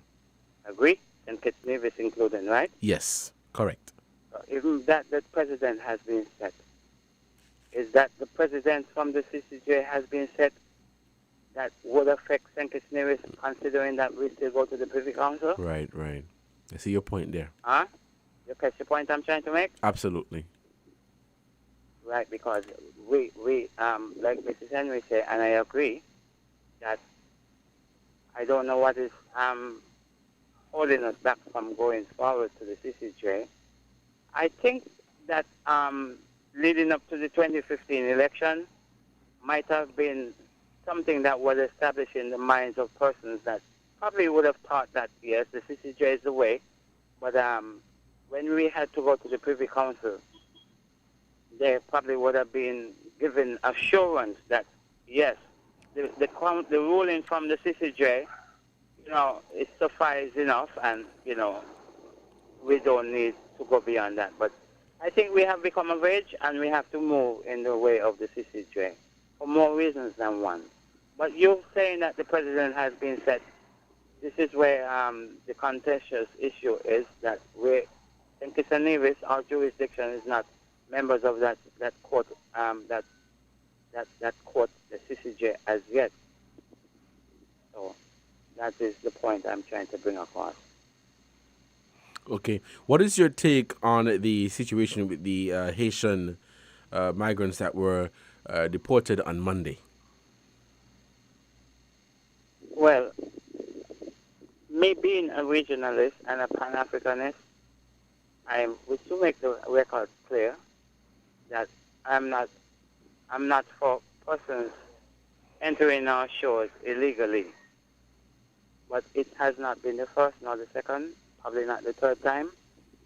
And at a level of, say, like a regional level, and at a ministerial level, like our foreign minister, and at a CARICOM level, something from that level should be sought after.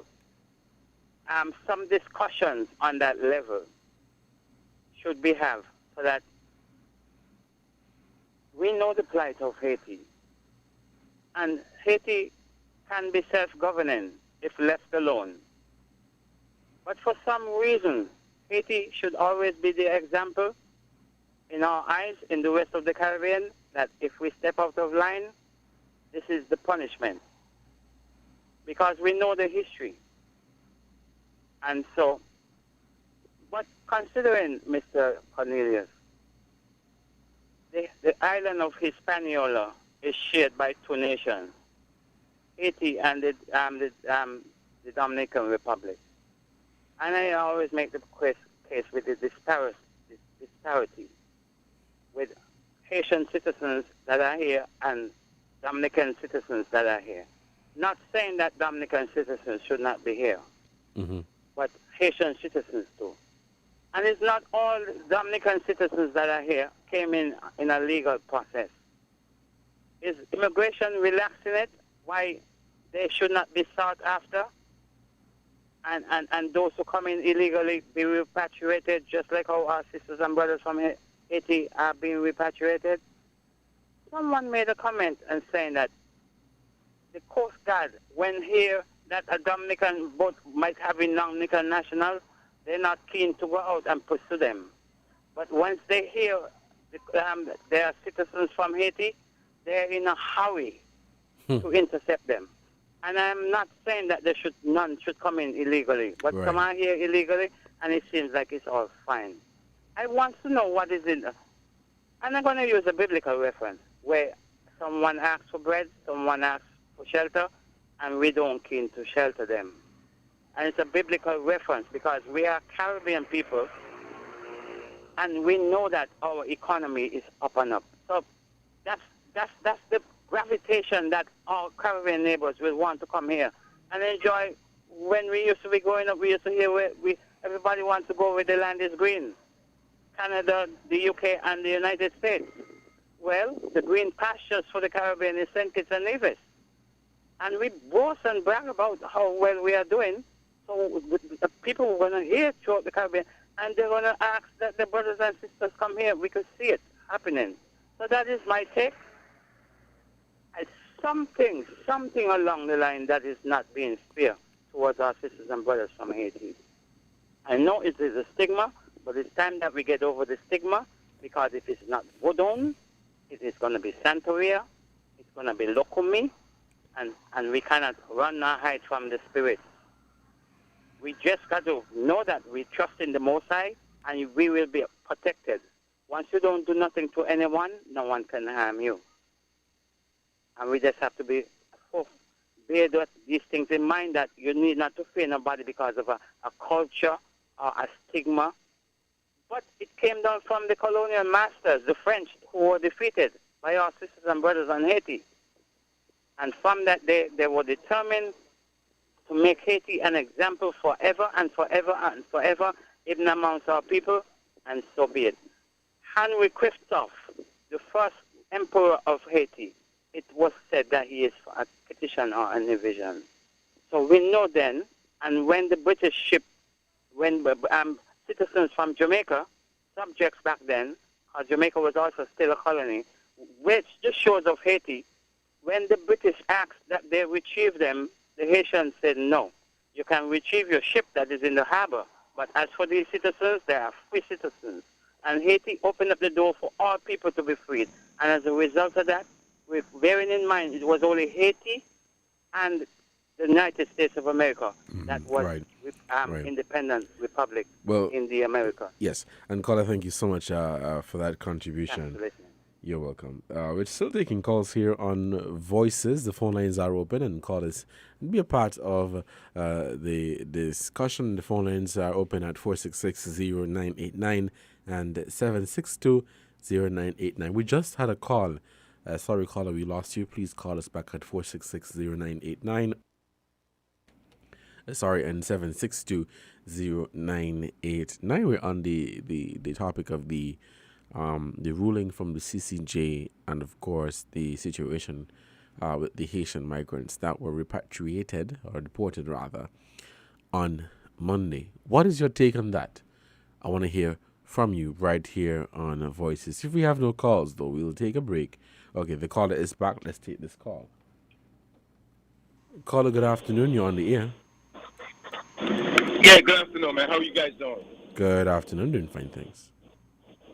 Yeah, there was a caller just commenting about Haiti, right? Yes. Yeah, I just want to follow up and give him some support. In my mind, I don't believe in entering a man's country legally, but the Caribbean islands, they don't really look like they intend to help Haiti in any way, But as far as St. Kitts and Nevis goes, like the caller says, we've been bragging that we're doing so good in the Federation of St. Kitts and Nevis. So my take on that would be, I believe the government of St. Kitts and Nevis should lend a helping hand, man, because Haiti was very instrumental in showing the rest of the Caribbean and leading the way in terms of, when they revolted against the French and gained their independence or whatever. That's following the lead with Haiti in a positive way. But for St. Kitts and Nevis, I think the government should go into some type of agreement with the Haitian government and, lend a helping hand, man. Maybe take some Haitians in, decide on a number amount that the Federation can deal with in terms of, what kind of strain it might put on the system. Just decide on a figure that they could deal with, and they let develop some type of program to let those Haitians come in, the legal way, I mean, why not help our brothers and sisters, bro? St. Kitts and Nevis is getting help in different ways. We're sending students to Cuba to get free education, what I'm saying? And we're getting help other way. We're getting scholarships to different countries around the world. Why can't we lend a helping hand, bro? I mean, we're not saying to flood the island with like 500,000 Haitians. At least they could bring in like 5,000 or some figure that they can handle and distribute the people between St. Kitts and Nevis. They might come into the Federation and give some type of contribution towards the society. All right, man, that's my contribution, man. Okay, thank you, caller, so much for your contribution to this program. It is 4 minutes past the hour of 1. We'll take this short break, and when we come back, we'll continue Voices here on 1FM 98.9. Stick and stay. I'll be right back. WINN is 98.9. 98.9 is WIN FM. Here are your Horsford's Value Mart IG Value Club Blue Tax Special. Running January 27th to February 9th. Almond Breeze Milk, $8.99. Del Monte Fruit Cups, $12.99. Skippy Peanut Butter, $12.99. Riot Premium Ice Cream, $22.99 each. Pepperidge Farm Cakes, $14.99. Nestle 6-pack flavored water, just $6.99 each. And now our very low weekly value deals. Essential everyday pasta, $2.99. Boost drink, $7.99. Essential everyday fries, $10.99. Colgate toothpaste, $5.99. IGA essential everyday pasta sauce, $7.99. Mueller's pasta, $5.99. Shop smart, shop Value Mart. Joan, en español. Sea listo y haga sus compras aquí a Value Mart.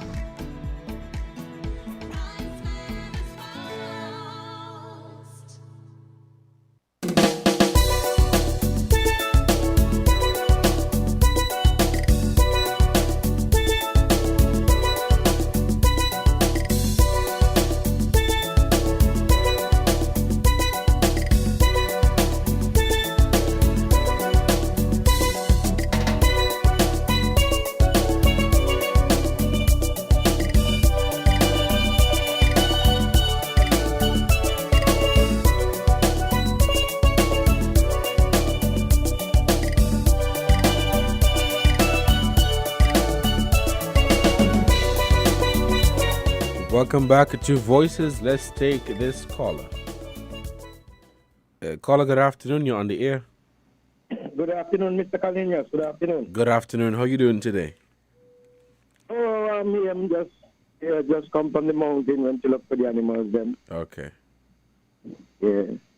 Just tuning into voices and I hear Africa and I hear the next guy just speak. So I just want to make my contribution as usual. Sure, go ahead. A long time I call voices, but you know how we go.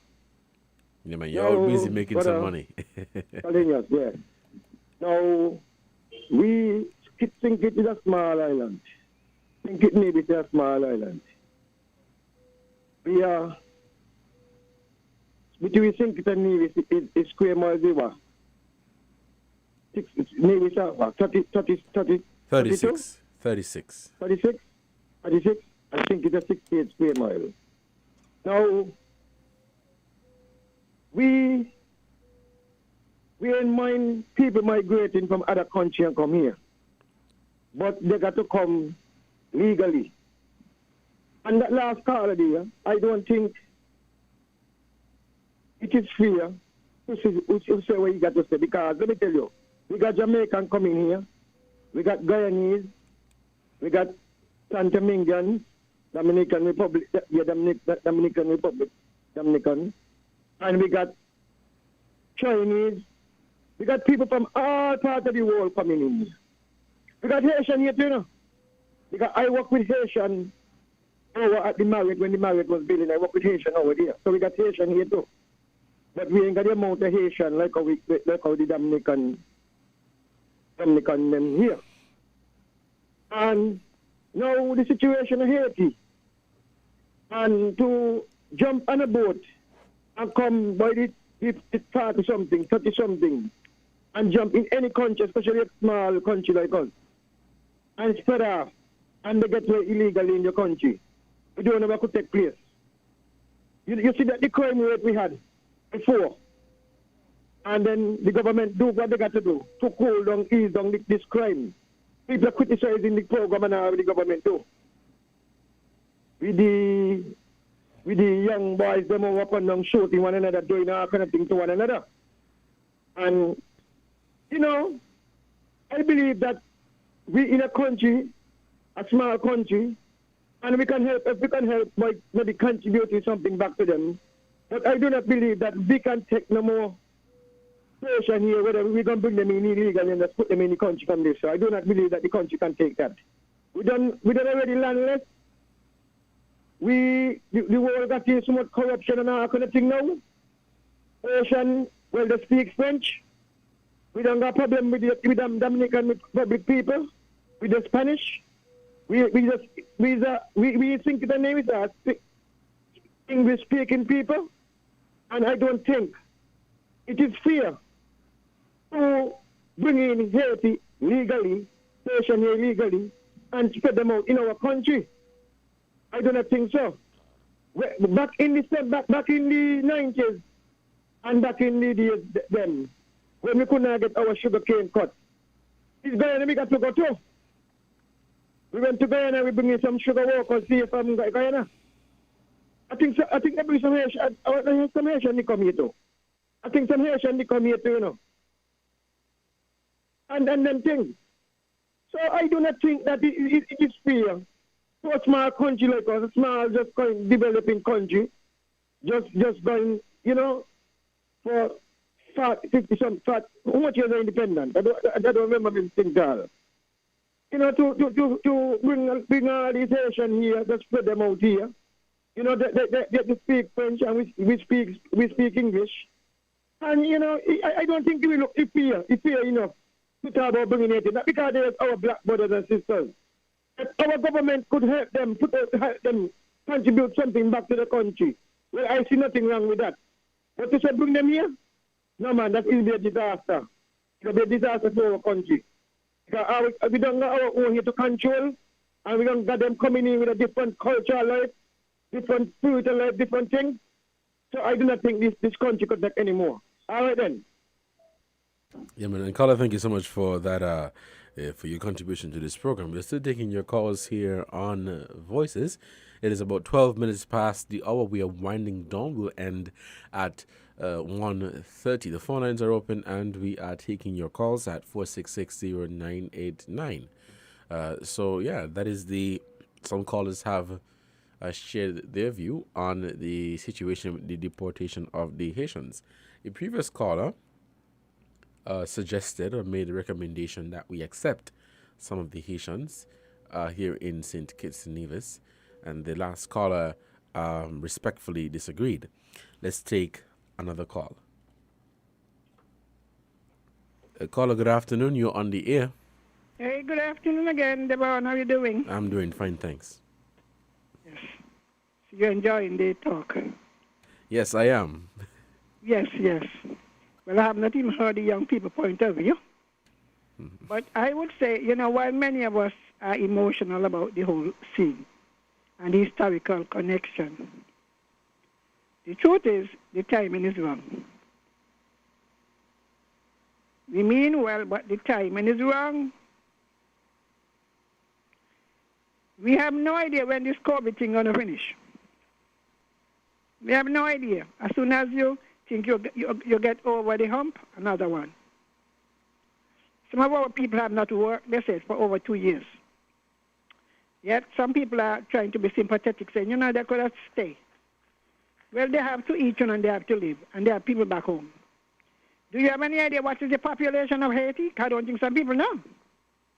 How many million people they have? I don't know the exact, but is quite a lot of people. I don't think that some of us are aware that Haiti has, I think it's about 10 or something million. You could back check me. I might be wrong. I'll check it out quickly. Which part of the Caribbean could swallow up that amount of people? And if you take 100, you really haven't done anything, I agree with sending them back because remember that others at home are watching to see the outcome. And if they got to stay, well, they will come by the boatload. They might even come by the shipload and pull into Port Zante. Not to cut you off. To do with being black. Not to cut you off. So as of 2020, the population is 11.4 million. No, you need to say it again. 11 point something million, please. Yeah, 11.4. Yeah, you see, some of us got in our mind that Haiti is a little country, and Haiti is a massive country. I recall flying from Jamaica. It takes about 1 hour, to pass Haiti, and Hispaniola is the island, Just to fly past those countries takes nearly an hour. It's a massive country. So while I agree we could help, this thing of bringing them in and whatnot, illegally, no. Come where you get your time, and I don't even support recruiting the best of the people, because that going to still hinder, proper growth, because that's what Canada and the USA do. They look for the brightest and the smartest of our people to offer them visa and green card, and then we are forever down there trying to start something. But while we got to be realistic. Every time you put on the radio, you hear the bawling. The people in the creative arts can't earn a living. So you're going to bring in other people. You can't feed them. Small businesses bawling, they can't get help. But yet you're asking them to keep other people at a time like this. There have been times when we could have taken them. Because that is how we get all of the different nationalities here. But I agree with sending them back. Let the message be known. You see what's happening in the USA and the Mexican border? They're trying to take them back because once one here, one get in, to get in. Even some people who don't really have no reason come in. Now, if they were, let us say that they were examined in terms of refugee status, then it might have been easier. But everybody come in and they end up being exploited. Because that's the sad part, Not because they're black, because the Mexican go through the same thing. When you're in our own people now, when you're in somebody country legally, you're into exploitation. If you're employed and you're not straight, the least thing you want to turn you over to immigration, threaten you, and they pay you. You know? So, all I say, I have a Christian heart. But with 11 point something million and you start with 13, at what point do you stop? At what point, Devon, do we stop? Right. Because Right you see, I'll say this much. If you take 100 today, then an additional 100 will want to come. 100? You get millions of God. Just calling a number. You know, can remember, and another thing. Why they live in Dominica? Why they live in Dominica? Maybe they should send them back to Dominica if it's where they came from. You don't think so? I think so, if they boarded the boat in Dominica. To me, the correct thing is send them back from where they came. Because they didn't come from Haiti to here, you know. Don't anybody fool you. They did not come from Haiti. They came from another island. And all of you who are exploiting the people, that is slavery you're bringing them into, you know. A lot of the Spanish people here have been trafficked and are being trafficked. You think they got life easy? You think they got life easy?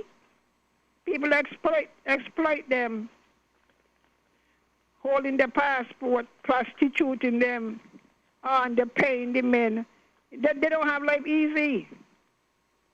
A lot of our own people exploiting the people them. I suppose they want more people to exploit. Pushing them into all of them strip club and so you see them. The prostitute, the brothels. Well, caller, thank you. The people that really want to do that, they don't want to. Well, all right then. Thank you then. for your contribution for this program. It is 18 minutes past the hour, 19 minutes actually past the hour of 1. And you're listening to Voices on WINNFM 98.9. I'm your host for today. We'll give a short break to give a shout out to the sponsor, Hosfords. And when we come back, we'll continue Voices. Stay tuned. I will be right back.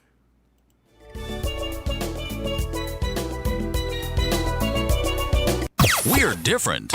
We're 98.9. 98.9. Win FM. Supermarket shoppers understand that convenience matters. At Hortsford's Value Mart IGA, we know that price matters most. Ample parking and the widest variety matter. At Hortsford's Value Mart IGA, we know that price matters most. Clean, spacious aisles and the highest level of customer service all matter. At Hortsford's Value Mart IGA, price matters most. We've renewed our commitment to guarantee the lowest prices in the Federation. Why? Because we understand that in this tough economic environment, price matters most. Shop smart. Shop Value Mart, where price matters most. Farms Estate Nevis and Wellington Road, St. Kitts. Price matters most.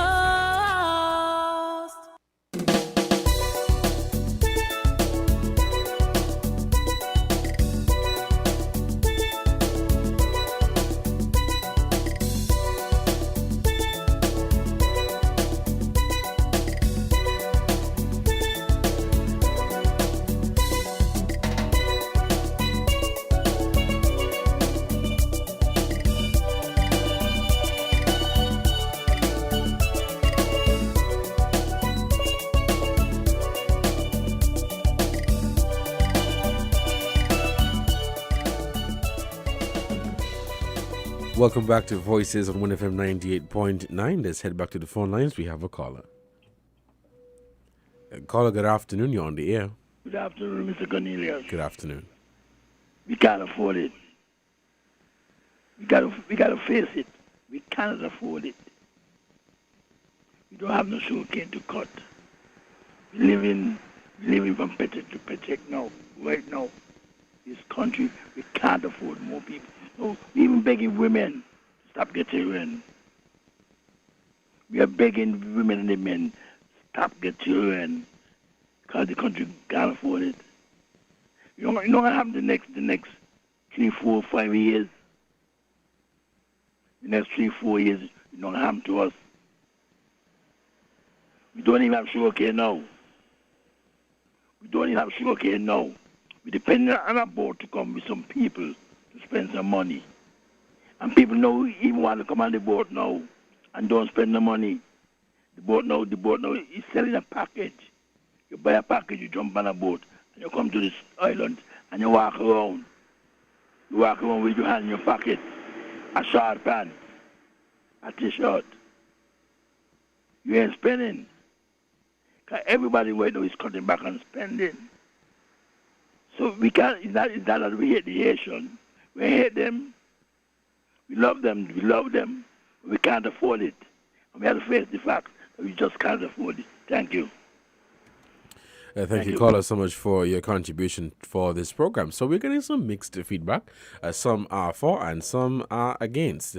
We are still taking your calls. Some agree and some disagree, sorry. We are still taking your calls here on Voices. We have just a few minutes left before we wrap up. The phone lines are open. Let's head back to the phone lines. Caller, good afternoon. You're on Voices. Yeah, good afternoon. I just wanted to point out that someone claimed that Haiti is a massive country. I'm not sure what the speaker meant or means. Certainly in relative terms, relative to St. Kitts, Haiti, like almost every other one of the 193 member countries of the United Nations, is a massive country. St. Kitts with 68 square miles, Nevis with 36.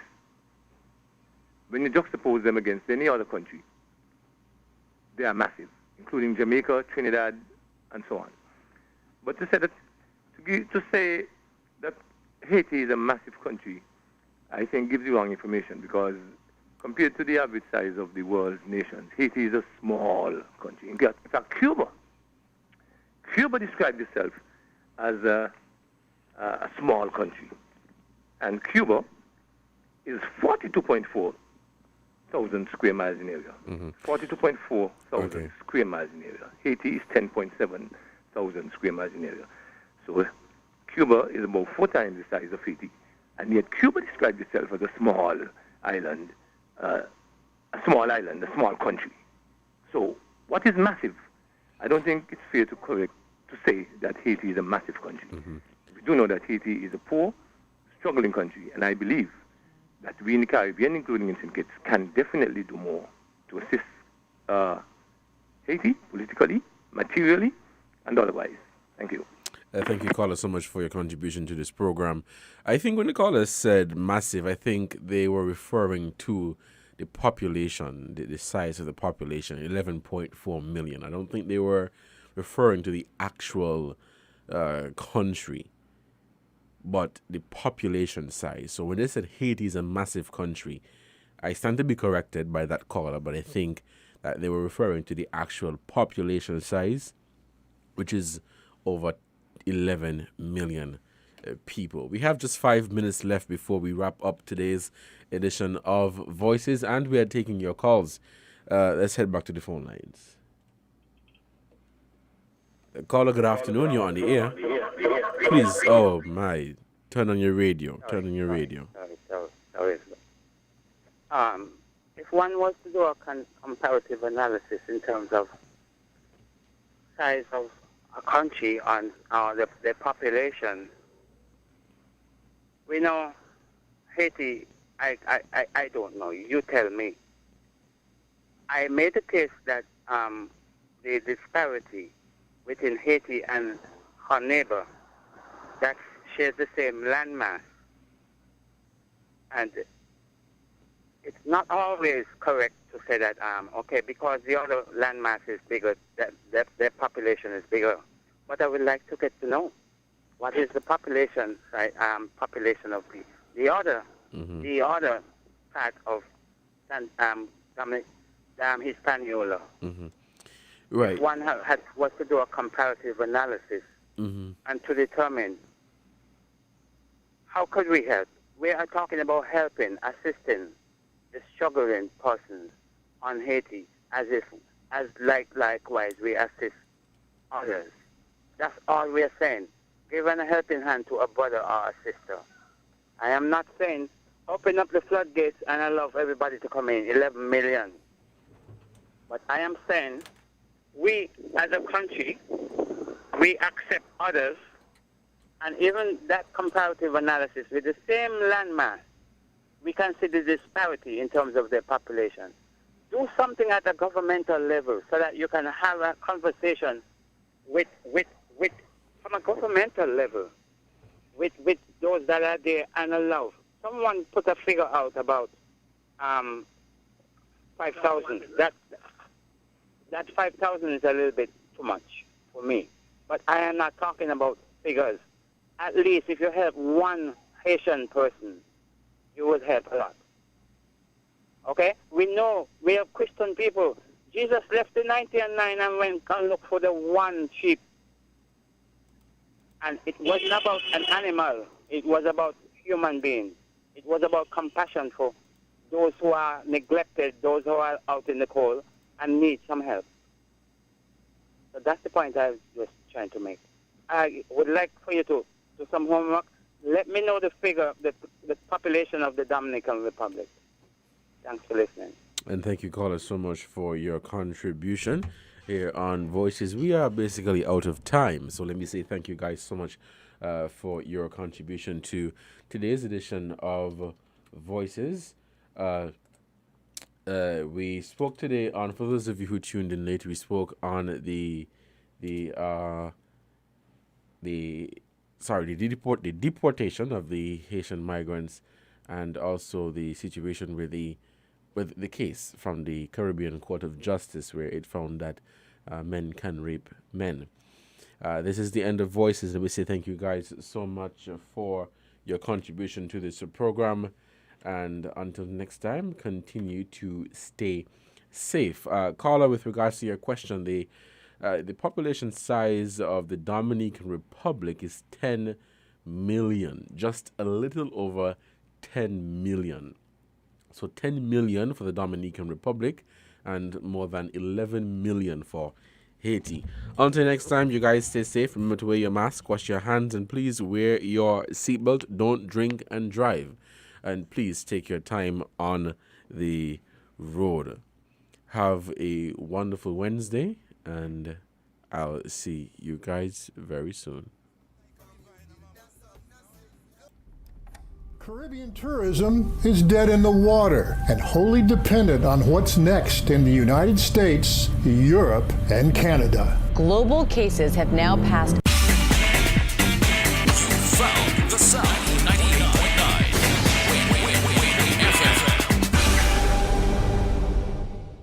Get your property properly covered today. Constructing your dream house or considering renovating your property? We will make sure your property is properly covered at Guardian General Insurance. Yes, at Guardian General Insurance, we will ensure that your property is properly covered with our private dwelling and contractors all-risk promotion. Visit or call us today and get affordable rates, premium financing arrangements from now until March 31st, 2022. We will properly cover fire, lightning, explosion, thunderbolt, bursting or overflowing of water tanks and apparatus pipes, burglary, theft or larceny, impact by road vehicle, riot, strike or malicious damage, hurricane, earthquake or volcanic eruption, flood, collapse due to subsidence of landslip, loss of rent, cost of temporary accommodation, and much more. So get your property properly covered at SL Horsford and Company Limited. Local agents for Guardian General Insurance today. Special terms and conditions apply. Call today at 869-465-9355 for further details.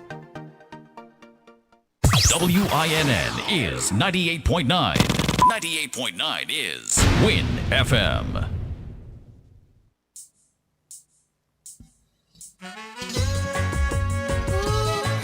This is heaven. Believe me, it's heaven. Oh, it's heaven. First, let me explain that I am glad how things work out. For once, I feel security and I know what I'm on about. Can't get enough, babe. I can't get enough. I can't get enough of you. Can't get enough. No. Of all the girls I've had, the have and been real wonderful. But I haven't never been so near. I can't get enough, babe.